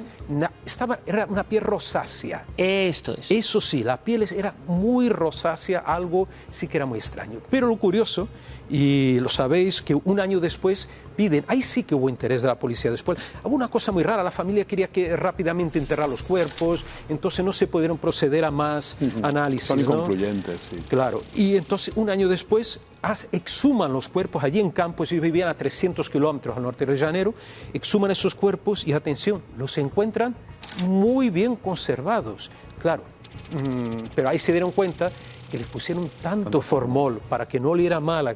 Tampoco descubrieron nada, la segunda. Pero atención, ahí sí que llevaron restos de la ropa, del cabello y osamenta, unos dicen que también del cerebro, y que se lo llevaron a São Paulo por indicación de un agente del FBI, que era un tal Mr. Eckhart, que había venido a Brasil para orientar a la policía de Río de Janeiro a cómo torturar. Estamos hablando de la época de la represión. Además, después, podemos dar paso después a Luis Salamancos, que nos va a explicar un poco esa cuestión también de la autopsia. Estamos ante un caso histórico dentro del mundo de la criminología, porque aúna elementos de interés criminalístico como otros que podríamos definir casi de paranormales, ¿no? En este caso hubo de todo. O sea, realmente la investigación policial fue bastante negligente. Se llegaron a hacer incluso hasta 3 autopsias. El detective brasileño que investigó el caso y que hizo realmente de esto su vida, pues también apuntó a la hipótesis de un veneno, el curare, que es un veneno que se utiliza en Sudamérica, pero realmente pues yo lo descartaría porque el curare, pues para que produzca estos efectos, tiene que entrar directamente en sangre, ¿no? Cosa que no se produjo porque además no había heridas en los cuerpos, ¿no? Yo no lo tengo tan claro, por ejemplo, con el cianuro, ¿no? Con el cianuro probablemente pues habría que investigar más, ¿no? Este caso, yo os digo que tiene todos los elementos pues para que las personas interesadas en el mundo de la criminología y la criminalística pues puedan seguir indagando y probablemente algún día pues se puedan encontrar, como ha sucedido con otros casos históricos, se puedan encontrar alguna cosa que acabe aportando luz a esto. Tenemos la historia, queridos amigos, de 2 investigadores, o 2 contactados, o 2 personas interesadas en la ufología, que aparecen en la escenografía más extraña que nadie puede imaginar, en el territorio que ha descrito perfectamente Pablo Villarrubia, porque ha estado ahí, con estas máscaras de chumbo o de plomo, y esperando la señal. Con mucho menos se hace una gran serie, desde luego, evidentemente. Ahora vamos al otro lado. Tiene, ya saben, editor de Reediciones Anómalas, pone ahí Emisarios del Engaño, pone ahí Jacques Vallée. Jacques Vallée es un poco el gran maestro de la ufología francesa, uno de los grandes revolucionadores de la filosofía de la ufología, de qué hay detrás de todo esto. ¿Por qué lo tienes ahí, Pablo?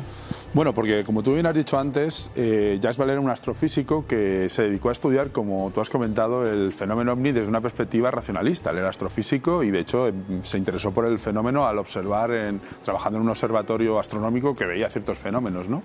Y él se volcó, él intentó hacer un estudio científico y se dio cuenta que no llegó a ningún lado, ¿no? Y él, como tú bien has comentado, participaba de esta ufología racional, aséptica, que intentaba buscar una explicación. Académica. Sí, intentaba maridarla con la ciencia, ¿no? Buscar las ortotenias, buscar las frecuencias, clasificar el fenómeno, ¿no? Y como tú bien sabes, esta ufología le repelía todo lo que tenía que ver con el contactismo. Un contacto, un avistamiento con cita previa era un anatema.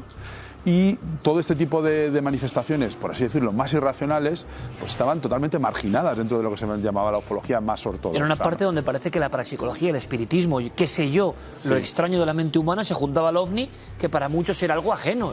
¿Qué pinta esto? Pero esto tiene una fuerza tremenda. Claro, pero Jacques Vallée llega un momento que agota el método científico, por así decirlo, todo es inconcluyente, y decide chapotear justo en esos charcos donde ya nadie quería ir. Y en el año 79 publica Emisarios del Engaño, donde dice: yo no voy a ya renunciar a la parte más irracional del fenómeno, sino que me voy a hacer pasar por un aficionado del mundo ovni y voy a infiltrarme en las sectas. Y es el libro Emisarios del Engaño. De hecho, ahí es ni más ni menos, él fue el primero que puso la alarma sobre la Heaven's Gate y sobre otras muchas sectas, que él detecta que hay una serie de grupos que pueden aprovechar el fenómeno ovni para captar a incautos y llevarlos o bien a ciertas prácticas destructivas que todos sabemos sobre sectas, o bien simplemente para estafarlos y desplumarlos, ¿no? Y Jacques Vallée recorre Estados Unidos y visita muchísimas sectas, algunas más simpáticas, otras menos. De hecho, hemos hablado de Heaven's Gate, que como vimos aquí en Cuarto Milenio acabó trágicamente. Pero se da cuenta de que para entender lo ovni hay que sumergirse en lo irracional. No podemos quedarnos ya en la observación. ¿Qué tiene que ver todo esto con el caso de las máscaras de chumba, Pablo? Él, en el segundo libro, decide hacer un segundo libro que se llama Primero Dimensiones, y luego hace Confrontaciones, y decide que quiere hacer la investigación que ha hecho en Estados Unidos, pero a escala mundial. Y el primer sitio donde se va es a Morro do Winter, a Niterói. El libro Confrontaciones, que este año publicaremos, abre totalmente fascinado por el caso de las máscaras de plomo. Este gran científico, entre comillas, ¿por qué pone en su punto de mira de esa investigación mundial el caso de los dos muchachos de Brasil con máscaras de plomo? Porque ve un patrón. Son los emisarios del engaño. En otro capítulo que ya vimos aquí en Cuarto Milenio hablamos de esa cara B de la ufología con los servicios secretos, pero hay una cara B muy importante y muy siniestra, que es su relación con ciertos cultos y ciertas sectas. Más si cabe, además, el Jacques Vallée lo dice, no se puede desmarcar el fenómeno ovni del contexto social, y la ufología brasileña, como nos ha demostrado Pablo Villarruya muchas veces, es una ufología muy particular. Muy particular. Es muy virulenta y no se puede desligar de ciertas situaciones sociales que se viven en el país. Es como si se representaran patrones que se conocen muy bien, ¿no?, en esa sociedad.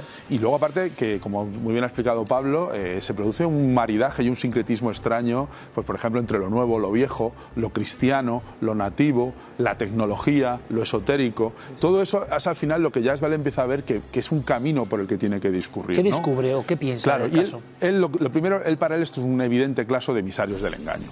Él piensa que estas dos personas fueron atraídas a este lugar por alguna razón, por algún tipo de recompensa. Parece ser que alguien les había tentado que sí eran. Luego Pablo nos puede hablar de una famosa cantidad de dinero que va circulando, que le iban a entregar a alguien que les había garantizado que iban a vivir un encuentro ovni, ¿no?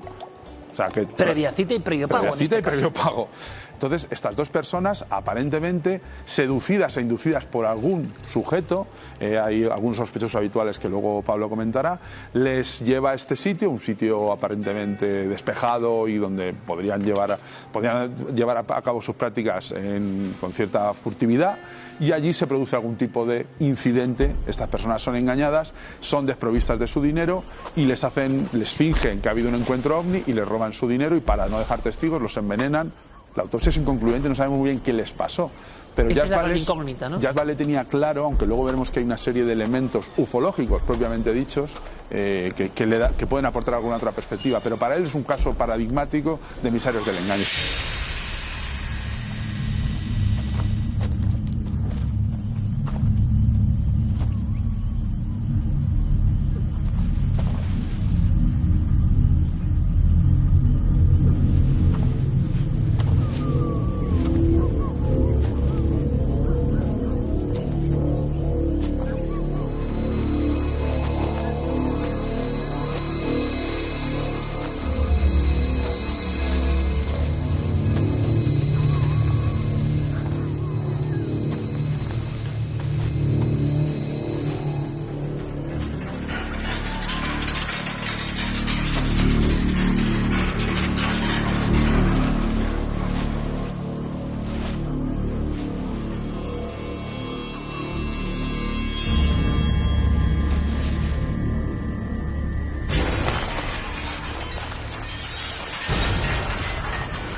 Jacques Vallée sospechaba, esto fue en el año 66, si no me equivoco. 66, o sea, estamos hablando de que muy temprano ya este tipo de... Pero él lo dice, en Brasil este tipo de situaciones no son tan inusuales. Existen muchos cultos que maridan cristianismo, como hemos dicho, con religiones, vudú o con otro tipo de animismo, otro tipo de religiones, y muchas veces en esos contextos también se producen este tipo de situaciones.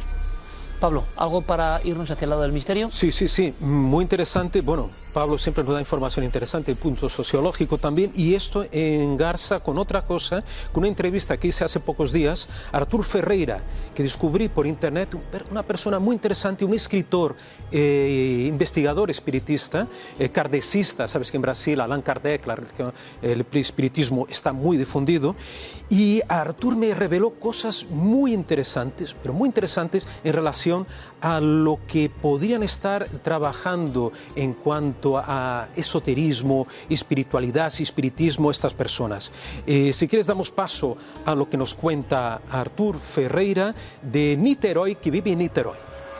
Fue encontrado na casa de estos dos rapazes. La policía encontró en la casa de los dos jóvenes un libro titulado La vida en el planeta Marte y los platillos voladores. Esses indivíduos, eles ficaron muy fascinados. Estas dos personas quedaron muy fascinadas por esas supuestas revelaciones del libro que he mencionado y que no vacilaron en subir hasta la cima del cerro con la finalidad de mantener contacto con supuestos seres extraterrestres. Então, conforme nós averiguamos, é possível, que eles tenham frecuentado. Según he podido averiguar, es posible que ellos hayan podido frecuentar uno o más centros espiritualistas de tendencia africanista, umbandista, para recibir algún tipo de orientación para llevarles a actuar como actuaron. Para procederem dessa forma. Yo supongo que en ese centro había alguna persona, algún frecuentador o incluso la misma persona que les llevó a practicar un ritual para visualizar a los extraterrestres, para que lograran contactar con los extraterrestres. Debía ser una persona de gran influencia. Bueno, Artur, como habéis visto, Artur, el Ferreira, este espiritista, nos contaba de que había un centro, digamos, de Umbanda, que esa religión afro-brasileña que comentaba, que es muy cerca de Morro do Vintém, y que parece que todo se tercia. Es posible que toda la trama o en la previa cita se hubiera organizado desde ese centro de Umbanda, donde el director y un ayudante, un extraño personaje de Letonia, que era el ayudante del dueño de este centro de Umbanda, hubieran urdido un plan para llevar a estos chicos allí arriba en este cerro. Un plan criminal. Criminal, posiblemente. Por el entusiasmo de esos jóvenes, año 66, quedan 3 para llegar a la Luna, la idea del contacto, ¿no? Está ahí. Exacto, muy exacto. Estamos muy cerca de ese periodo de la llegada del hombre a la Luna. Y entonces, ¿qué pasa? Ahí la trama es muy confusa. No sabemos, posiblemente se ve unos días antes de que los dos electrotécnicos desaparecieran. Este letón, este personaje rubio, extranjero, aparece justo muy cerca del Morro do Vintém, preguntando a unos adolescentes cuál era la vereda, el camino más fácil para acceder hasta la cima. O sea, que ya estaban planeando algo para saber, para llevarles a estos dos. Y de hecho se le ve, digamos, a la última vez que se ven a Miguel y a Manuel, se le ve junto con una tercera persona que podría ser este letón, este ciudadano de Letonia, que les llevan un jeep hasta muy cerquita del cerro para ya empezar a subir. Lo que pasa, hay una hipótesis extraterrestre que la defendía Aurélio Salguar, que lo entrevisté, como dije, en el año 2000, que más o menos coincide con la de mi amigo Carlos Alberto Machado, autor de este libro A Extraña Colheita, La Extraña Cosecha, que es un libro también maravilloso que habla de muertes ufológicas en Brasil. Yo creo que de los pocos que hay, junto con el mío. ¿Si lo acabas de sacar tú? Este sí, Cuando os UFOs Atacan, en la versión brasileña de Luces de la Muerte, señor, actualizada, UFOs Atacan, y Carlos Alberto en este libro, y él entrevista a Mario Díaz, el principal periodista que hasta su muerte, el mes pasado, Iker, lo localicé 10 días después de su muerte, su teléfono, y no pude entrevistarle, una pena. Pues le confiesan una serie de situaciones que pasó con estas personas, con estos dos electrotécnicos, y él dice lo siguiente, que posiblemente es cierto que el letón les acompaña, sube con ellos para conducirles, porque ellos no conocían el cerro, los sitúa arriba. Había un grupo de 5 personas abajo que pertenecían al centro de Umbanda, eso es la teoría de Carlos Alberto, y que esos 5 transportan equipos electrónicos desarrollados, sí, eso es novedoso, desarrollados por Miguel y Manuel, allí en sus ciudades, en campos. Entonces ayuda a transportarlo, porque claro, tendría algún peso, lo sitúan al lado de ellos, ellos hacen algún tipo de experimento, logran el contacto con el objeto, y en ese momento ellos bajan, los 5 o 6 elementos bajan, esperan el experimento, que se funciona o no, y cuando suben ya se encuentran con los dos jóvenes muertos. Sería una terrorífica alerta ovni mortal. Exacto. ¿No? Unos técnicos muy especializados, tienen maquinaria, suben a un sitio que era frecuente de avistamientos y de la ufología brasileña activa de esa época, y el experimento acaba mal, de una forma o de otra. Lo cierto es que Mario Díaz confiesa a Carlos Machado, el periodista ese que estuvo hasta su muerte el mes pasado hablando, investigando el tema, confiesa que la policía mismo, él le orientó a la policía que fueran arriba para ver si encontraban el equipo electrónico. Estuvieron rastreando todo, nunca se encontró. Entonces se cree que estas 5 personas pertenecientes al centro de Umbanda los recogieron el equipo para no dejar pistas de algo más, y se lo llevan. Las cápsulas posiblemente tendrían algo, a lo mejor no mortal. Según Machado, fue algo del ovni que mató, ¿no? Y por eso las huellas, ahí Pablo, ¿cómo era que contaba Jacques Vallée? Sí, Jacques Vallée vuelve, como hemos dicho, años después y hace una investigación más en profundidad y descubre que ha habido avistamientos en aquellas fechas, justo en aquel barrio, y luego una cosa que, bueno, que como has comentado antes tú respecto a los animales, había unas ciertas zonas donde encontraban los cadáveres donde no crecía la hierba, que también es un fenómeno clásico asociado al fenómeno ovni, ¿no? O sea, que hubo actividad ovni en esa zona antes de la muerte de los investigadores. Coincidiendo con las fechas, porque también la muerte de ellos tampoco está del todo establecida, pero durante aquellas fechas... Eso es muy importante, es verdad, es que ahora, perdona, que se me olvidaba también, Pablo, el caso de Gracinda Barbosa, ¿no? O sea, eso es espectacular, claro, Gracinda Barbosa era una mujer que aquel día, 17 de agosto, pasaba con sus 3 hijos, tenía 2 niñas y un niño, pasaban en coche, estaba lloviendo además, y la niña llama la atención, de 7 años, llama la atención a la madre, mamá, mira lo que hay arriba. Y ven una especie de, no esfera, era en forma ovoide, un objeto ovoide muy grande de color naranja, con un halo alrededor luminoso despidiendo haces azules. En la zona del encuentro de los cuerpos. Arriba del Morro de Vintén, a esa hora, y era curiosamente entre 7 y 8, allí ya de noche, 7, 8 de la noche. Y entonces avisa a la madre, la niña después al comisario Venancio Bittencourt, muy implicado en la historia, después te contaré, porque les explica, la niña hace el dibujo ante el comisario, la familia, la madre y los otros 2 niños también lo confirman, y es curioso que vi hace poco un reportaje en que esa niña ya adulta con 40 años daba una entrevista a un canal de televisión de Río de Janeiro confirmando todo aquello y repitiendo lo mismo y haciendo el mismo dibujo. Si faltaban pocos elementos, Pablo, en este caso tan difícil, la muerte de los investigadores, que puede ser una muerte evidentemente humana y planificada o realizada con la ingenuidad por parte del otro lado, ¿no? Quieren ver un ovni, van a ver un ovni y les vamos a matar y van a pagar. Y como ustedes han visto, nada es fácil en el mundo que toca la ufología, ¿no? Tenemos elementos para pensar en esa hipótesis absolutamente criminal, humana, carcelaria casi, y esa otra donde más cosas no puede haber, ¿no? Los técnicos, los aparatos, el lugar tabú, la espera, las máscaras de chumbo o plomo, las cápsulas, el experimento que sale mal, los espiritistas aguardando abajo. Bueno, a lo mejor llegamos a saber algo más en un futuro, pero lo importante ahora, compañeros, Pablo y Pablo, es que cada uno saque sus conclusiones. Hay imágenes que sé que son un poco crudas, pero son las imágenes policiales de este suceso que muchos leímos muy jóvenes, apenas en 4 líneas, e impresionaba, ¿no? Era la primera vez que veíamos que los investigadores o interesados aparecían muertos en un lugar de alta actividad ovni.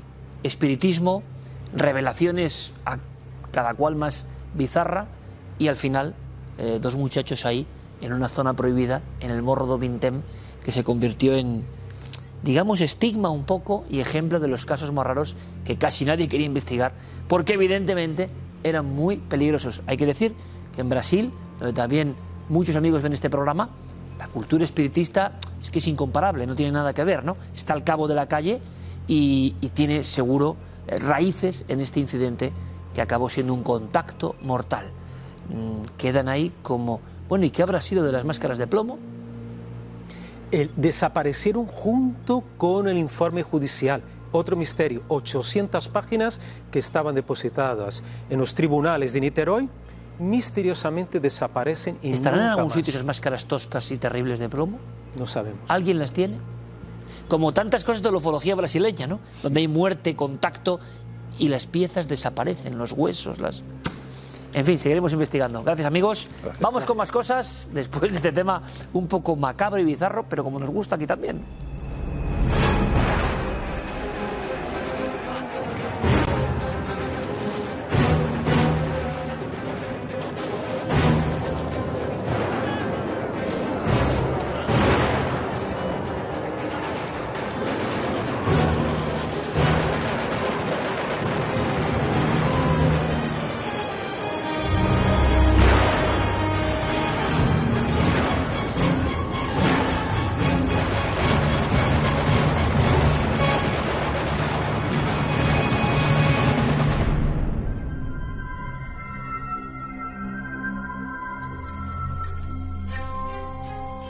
Ha pasado de todo, en este año, en esta temporada, ha pasado absolutamente de todo. Hemos abierto una ventana al cine, y les digo esto porque ha sido maravilloso. Yo me acordaba ahora una película que era El Señor de la Guerra.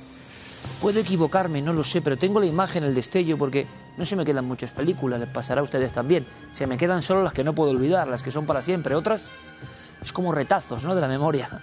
Y creo que era Denzel Washington el que hacía de Señor de la Guerra y hablaba con crudeza de esos negocios opacos, ¿no?, que enfrentaban a países enteros y que generaban luego muerte de inocentes en un lado y en otro. En este periodo hemos tenido guerras que siguen abiertas, que a veces no se habla de algunas, de otras sí, pero siguen abiertas. Por tanto, siguen existiendo señores de la guerra. Realmente es un oficio de tinieblas, pero realmente ha sido siempre necesario para los conflictos que interesaban a veces a una parte, a veces a las dos partes, a veces a las industrias.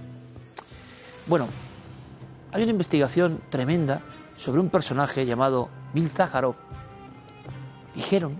Decían los expertos, que era el mayor señor de la guerra que ha existido sobre la faz de la Tierra.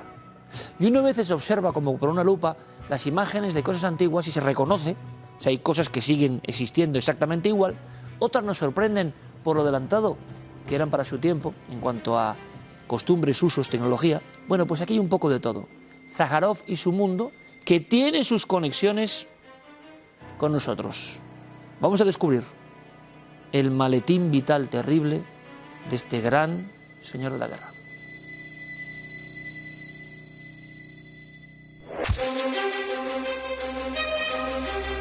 En las postrimerías del siglo XIX se forjó un personaje que cambiaría radicalmente la historia de la humanidad. Su inteligencia, aliada a su falta de escrúpulos, alentó varios conflictos bélicos internacionales que provocaron la muerte de millones de personas, convirtiéndose en uno de los hombres más ricos y poderosos del planeta.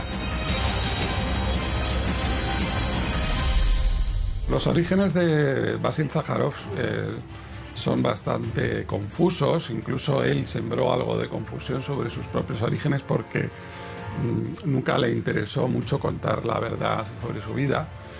Él nació en un pequeño pueblo de Anatolia cuando su familia estaba volviendo de Rusia. Su abuelo había emigrado a Rusia durante las persecuciones por parte de los otomanos a los griegos en los años 1820 y ahí es donde habían, rusificado el nombre. Él inicia allí su carrera dentro del AMPA de Estambul, vinculado a la prostitución, vinculado a verdaderas mafias, porque se le vincula también, según Robert Neumann, pues con los llamados bomberos de Estambul, que en realidad no eran tales bomberos, era una mafia que si no se les pagaba incendiaban las casas y las saqueaban. En 1871, con tan solo 22 años, Vasil Zájarov desembarca en Londres, haciéndose pasar por un general del Imperio ruso y primo de un príncipe. Pronto fue enjuiciado tras un escándalo de importaciones ilegales. Era el inicio de una larga carrera de corrupción como representante y socio de fabricantes de material bélico de Suecia y Gran Bretaña.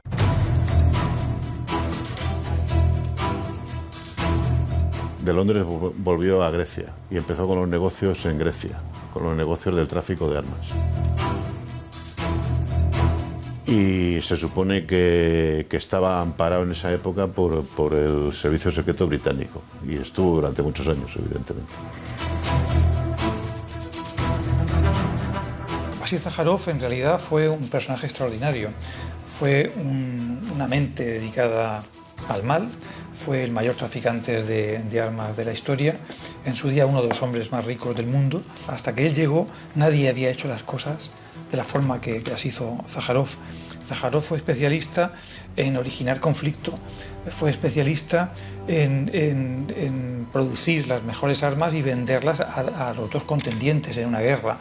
Tenía una capacidad para corromper increíble y además una enorme inteligencia también para convencer.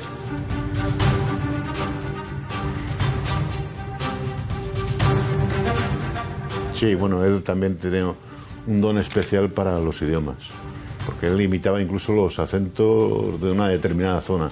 Se supone que él está detrás de la creación de muchos de los grandes conflictos de finales del siglo XIX y principios del siglo XX, ¿no?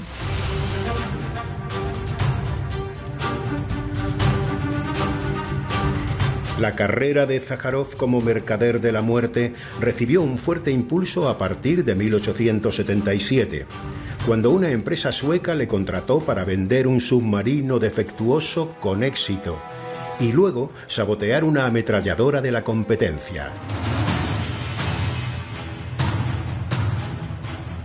A mediados de los años 1880, él vuelve a Atenas y consigue la protección de un político que se llama Skulidis. Y Skulidis, que luego fue primer ministro de Grecia años más tarde, le ofrece la posibilidad de ser representante de una empresa constructora de armas que se llama Norfeld. Entonces Norfeld tiene un submarino que es un submarino a vapor, muy defectuoso, que no consigue sumergirse porque se asfixian los tripulantes, no consigue disparar un torpedo sin que se hunda la nave, pero consigue venderles al gobierno griego un submarino de estos.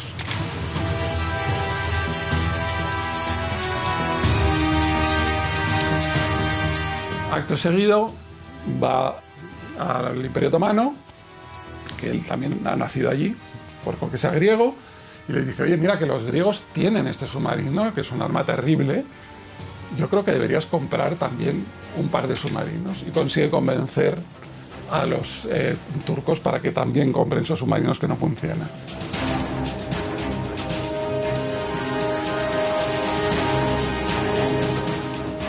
Como Norfeld también fabricaba ametralladoras, pues su máximo competidor en aquel entonces era Maxim, un fabricante norteamericano, ¿no?, de este tipo de armas.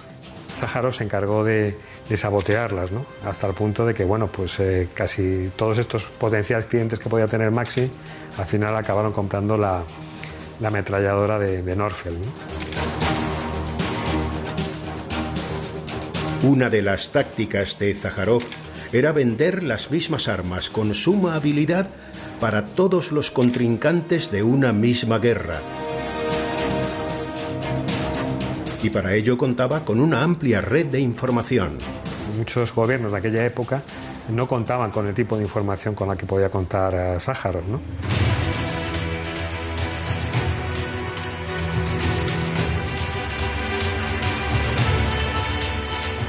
En la guerra de los Boers parece que vendía armas tanto al ejército inglés como a los Boers. Lo mismo sucedía en la guerra ruso-japonesa de 1905, en las guerras de los Balcanes también de esa época. Zaharov sembró la corrupción incluso en el seno del gobierno español de finales del siglo XIX, boicoteando la contratación del famoso y eficaz submarino de Isaac Peral. Ya en el siglo XX, él llevaría la comisión por las ventas a Europa de los submarinos que producía la compañía Electric Boat norteamericana.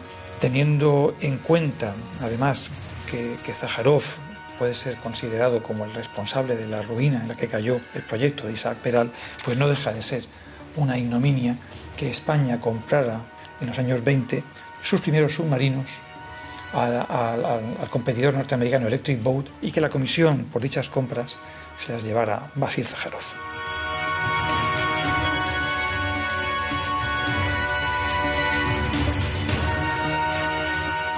Intentó que negociara con Nordenfeld la compra del aparato del submarino de mi bisabuelo, de Isaac Peral. Isaac Peral le dijo que no estaba en venta. No estaba en venta porque él había dado el invento a la patria, a España. Con lo cual, la única manera de hacerse con el invento era sabotearlo, como había hecho con Maxim. Sabotearlo, que aquí le pusieran toda clase de dificultades para que no siguiera adelante aquí en España, y de esa manera conseguir que negociara con un fabricante extranjero. Pero claro, Isaac Peral no negoció. Los tentáculos del siniestro Zájarov se extendían dentro de la esfera de poder de los gobiernos con los que negociaba, consiguiendo apoyos para derrocar a sus críticos.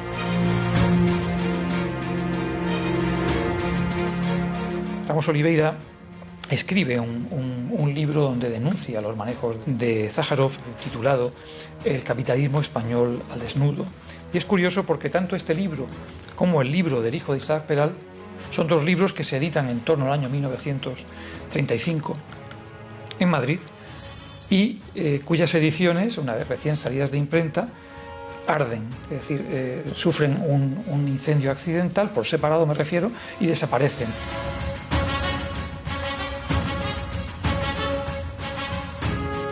Tampoco era un hombre que le gustase aparecer demasiado en los medios, muchos de los cuales los tenía también a sueldo.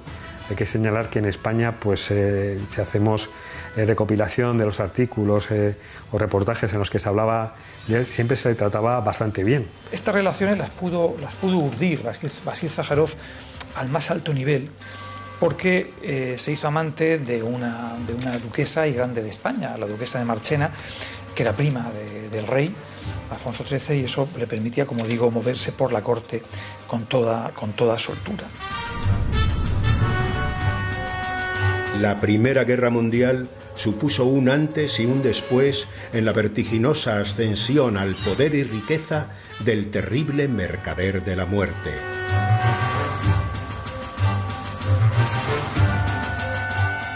De alguna manera provocó la guerra también entre el gran conflicto mundial, la Primera Guerra Mundial, porque sus periódicos, él compraba periódicos, se dedicaban a publicar noticias, fueran ciertas o no, en muchos casos eran ciertas, sobre el rearme de determinado país. Si Alemania se está rearmando, pues para Inglaterra y para Francia hay un problema, y si lo está haciendo Austria, para Turquía hay un problema. Y ahí hizo que la tensión fuera creciendo entre países hasta que estalló la Primera Guerra Mundial.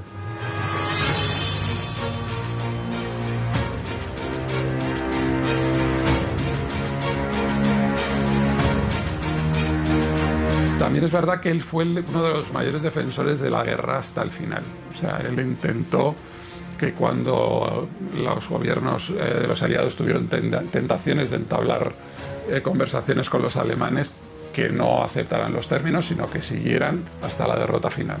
Aunque intentara ocultarse y sobornar a la prensa para que no se le acusara y se le incriminara por tantos crímenes, Zájarov se convirtió en una figura popular. La figura del personaje de Zájarov inspiró a Ian Fleming, el creador del personaje de James Bond, en sus novelas, para dar forma a Stavros Blofeld, que es el famoso número 1 de la organización Spectra, que se enfrenta a James Bond, ¿no? Que es el archienemigo de las novelas y las películas de James Bond, ¿no? Luego también fue el inspirador de uno de los primeros álbumes de de Tintín, que es La oreja rota, en el cual Tintín cubre la guerra del Chaco entre Paraguay y Bolivia, y bueno, pues hay un traficante de armas que también físicamente se parece mucho a Sájarov. En los años 20, el traficante de armas, ya con edad avanzada, se instaló en Montecarlo, donde regentó un casino, y en 1924 se casó con la duquesa de Marchena. Pero en ese momento se produce la gran tragedia de su vida, es que su mujer muere muy poco tiempo después de casarse, precisamente en Montecarlo, y a partir de ese momento Sájarov, pierde el interés por las cosas de alguna forma, va retirándose cada vez más de la vida pública, vende el casino de Montecarlo, aunque se queda con el Hotel de París, donde pasa los inviernos con su gran séquito formado desde cocineros, etcétera, hasta un cuerpo de guardaespaldas Six que le acompaña siempre. El 27 de noviembre de 1936 fallecía en Mónaco el mercader de la muerte. Su cadáver reposa en el castillo de Balancourt, junto al de su última esposa. Pero su alargada sombra, vinculada para siempre al poder corrupto y perverso, sigue viva.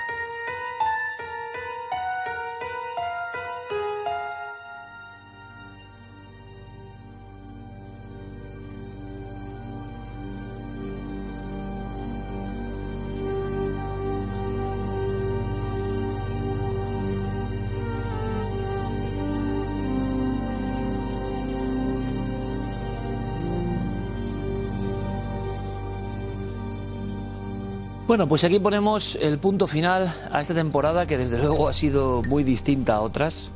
A este periodo, porque la temporada, de alguna manera, de forma numérica, proseguirá por ese parón que tuvimos.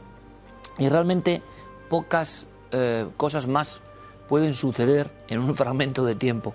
Seguramente lo recordaremos. Partíamos, a mí me parece, cuando llega este momento, me parece realmente increíble, ¿no? Todo lo sucedido. La memoria, como nos decía el doctor Loeches, hace un recorrido que a veces puede ser adecuado a la verdad y otras veces imagino que entremezcla sensaciones e imágenes, pero me estaba aquí apuntando, claro, todo lo de la pandemia, pues que les voy a contar, pero el Capitolio, ¿se acuerdan? La entrada en el Capitolio, esas escenas que parecían propias de una película de ficción, de una narrativa apocalíptica, y las hemos vivido. El búfalo aquel y la gente entrando, o sea, cosas que uno contemplaba asombrado, como diciendo, ¿puede haber más alto nivel de extrañeza en un año concreto? Los atentados de Viena transmitidos en vivo. Nosotros con la tecnología, pues en estos dos casos pudimos emitir prácticamente en la estirpe en tiempo real. Es el año de todo el tema del laboratorio, que pasa de conspiración a realidad. Es el año de las dramáticas historias recientísimas como las de Tenerife. Es el año con toda una convulsión política en este país. Es el año. Y en fin, yo hacía también unos números y decía, creo que entre lo que hacemos en la red, que en el fondo todo es el mismo conglomerado, ¿no? Entre Millennium Live, que también acaba su periplo, entre La estirpe de los libres, que es esa especie de spin-off que surge en unas condiciones muy concretas, pero que al final está pegado a las circunstancias que sean, para sin periodicidad emitir en nuestro canal en YouTube. Pues bueno, Millennium Live, La estirpe, cuarto milenio, sus programas correspondientes, sin detenernos, excepto en ese parón tremendo. Pero de septiembre, yo digo, si estábamos entrando en el laboratorio hace nada, ¿no? ¿Se acuerdan? Cuando hicimos Origen, septiembre, grabado a final de agosto ese reportaje, y yo entraba con el coronel Otero en un laboratorio de alta seguridad y nos encontrábamos cara a cara con el coronavirus. Me parece que fue ayer, y por otro lado me parece que ha pasado una vida, ¿no? Y luego Horizonte, que es una cosa que yo quiero agradecerles a todos ustedes, porque era un especial concreto, un especial por cuestiones programáticas de esta cadena, de esta casa de Mediaset, y que evidentemente hicimos con la mejor de las intenciones. Pero no pensábamos que nos íbamos a quedar ahí en la parrilla, porque de verdad hacer 2 programas como los intentamos hacer nosotros o con la autoexigencia que pretendemos, pues no es sencillo, de verdad, sobre todo si toda la vida llevas acostumbrado a unas pautas, pero creo que el esfuerzo ha merecido la pena, sobre todo porque ustedes han estado ahí. Y ustedes han estado ahí en los malos momentos, que los ha habido, en los buenos, por supuesto también, cuando es una historia bonita y a la vez trágica, que te hace, yo creo, que no creerte mucho y darte cuenta de lo que es la televisión. Cuando uno tiene las mejores intenciones, Horizonte ha vivido todo tipo de vicisitudes, ha pasado de una cadena a otra, de repente estábamos en nuestra querida casa, nuestra cadena, y teníamos Fuego Amigo, que era muy difícil no de combatir, ¿no? Pero nos ha tocado también estar al mismo tiempo que grandes impactos, ¿no?, del mundo del reality o del corazón en nuestro país. No ha sido fácil, pero muchos de ustedes han compaginado todo este material que les digo, han creído que podíamos darles una información interesante y créanme, nosotros lo único que hemos pretendido es eso, estar a la altura que ustedes se merecen, contarles las cosas que creemos que son interesantes y seguro que con un montón de errores, con un montón de fallos del sistema, seguramente precisamente por la presión añadida de dónde veníamos. No olviden que veníamos de un mundo que era prácticamente estar en stand-by, informando desde casa, y nos incorporamos, y cómo podíamos darles a ustedes elementos de juicio para todo lo que todavía estaba viniendo. Nos contaban que ya prácticamente no pasaba nada, luego vimos hasta Navidades y hasta marzo que no era así, y hemos hecho creo que 40 y pico programas de Horizonte, 44 de cada año. Gracias a Dios, porque también tengo que decir que habitualmente muchos programas no tienen la oportunidad de dedicarse un año a sus espectadores. Esto es así, no perdamos la perspectiva. Si un día Cuarto Milenio, Horizonte o yo mismo desaparezco para siempre, no quiere decir, del ámbito televisivo, espero nada más, no quiere decir que, bueno, es que la tele es así, la tele es exactamente así. Y parte de la magia de la tele es que las cosas no están para siempre y que cuando un programa está, ya no está. Y a veces es necesario, lo he vivido en la radio, que no se esté para que en la gente que lo siguió, cuando ya no está, se alcanza la condición de que eso fue importante. Bueno, nosotros, créanme, no tenemos ninguna intención de marcharnos, estamos muy felices y muy a gusto, creemos en lo que hacemos. Es verdad que es mucho trabajo, aunque también es un pecado decir que es mucho trabajo cuando muchos de ustedes tienen trabajos mucho más esforzados, incluso mecánicamente, físicamente, y evidentemente no me quiero comparar. Pero todo este equipo, todos los que están ahí ahora mismo, mis compañeros detrás de la cámara, mi compañera Tine, mi compañero Camilo, mi compañero Gerardo, mi compañera Yolanda, mi compañera Noelia, mi compañera Ana, todos los compañeros redactores, todos los amigos que están en el ámbito de la imagen, todos, Sergio, Chevi, todos, han estado a un nivel de presión que yo soy consciente que ha sido extraordinario. Y créanme, yo como director de esto, como, vamos, no sé si llamar líder, es que no lo sé muy bien, pero ustedes ya me entienden. Uno puede exigir al equipo lo que cree que el equipo puede dar, no puedes exigir a quien no puede dar. Y de verdad que el reto que teníamos delante de ustedes, porque al final es lo que importa, y ustedes son los que con el mando van a decir si quieren que sigamos o no. Pues han estado ahí, a las duras y a las maduras, más personas, menos. Yo he detectado, fíjense, y creo que es un secreto que compartimos, que ha habido, después de la pandemia, un cambio y unas influencias de gente nueva que no está especialmente interesada en los temas clásicos o de misterio de Cuarto Milenio, pero para mi alegría veo que muchos que no estaban interesados por el hecho de seguirnos se han empezado a interesar, y a mí eso me parece interesante, nunca mejor dicho, y valga la redundancia. Otras personas, evidentemente, quizá no de acuerdo con lo que hemos hecho o por ser demasiado oficialistas según ellos o lo que sea, han abandonado un poco un carro que pensaban que iba a estar siempre con la heterodoxia y enfrente de todo lo oficial. Yo personalmente pienso que depende de lo que diga lo oficial. Puedo estar de acuerdo o no, no voy a estar siempre enfrente por naturaleza, porque a veces estaré de acuerdo y otras no. Nos ha tocado no estar de acuerdo y volver a no estar de acuerdo y estar de acuerdo. En fin, ha sido un periplo muy especial, unos programas muy especiales, un año que se cifra en prácticamente 220 misiones. 220 misiones destinadas a que ustedes tengan información que consideramos de verdad que merece la pena. ¿Lo hemos conseguido? Bueno, pues eso depende de ustedes. Yo, de mi equipo, solo puedo decir que no se puede estar más orgulloso, porque cada uno de ellos, y esto no es hablar por hablar, en la función que tienen, como si fuera esto casi un coljo soviético, saben muy bien lo que tienen que hacer. Pero lo hacen, mis amigos del equipo lo hacen con dedicación, con entusiasmo, con arte, con oficio. ¿Y saben lo que pasa? Que evidentemente, como todos, como yo mismo, nadie está nunca aquí ni aquí. Pues habrá momentos donde las cosas nos salen mejor, momentos donde nos salen peor, como les pasa a ustedes en su trabajo. Llegamos a un punto final y solo quiero agradecerles su apoyo, su cariño, su afecto, que lo notamos en la calle, que lo notamos en las audiencias y que lo notamos en cualquier sitio donde vamos. Incluso aunque no estén de acuerdo en muchas cosas que hacemos, porque en eso está la magia. Yo digo, me encanta no estar de acuerdo con personas que admiro o que sigo. No van a estar siempre de acuerdo, porque si estamos siempre de acuerdo va a empezar a ser aburrido. Y yo no quiero un calco de mí, en quien yo admiro o sigo, ¿no? Quiero tener puntos de vista diferentes. Este equipo se ha dejado el alma y yo estoy seguro que, como una misión casi sagrada de informar, pues volverá a hacerlo. Ya veremos en qué circunstancias, de qué manera, con qué programas, de qué forma. Bueno, siempre estamos en permanente cambio. Gracias por su fidelidad, gracias por estar ahí. Yo creo que tenemos la mejor audiencia del mundo, la mejor gente del mundo. Lo digo como lo siento y es así. Y también el mejor equipo del mundo. Así que no me puedo quejar mucho, ¿no?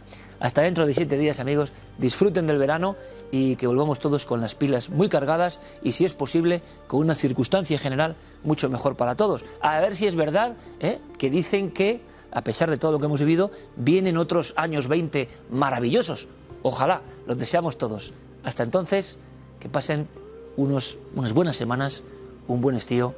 Gracias por todo y gracias a todos.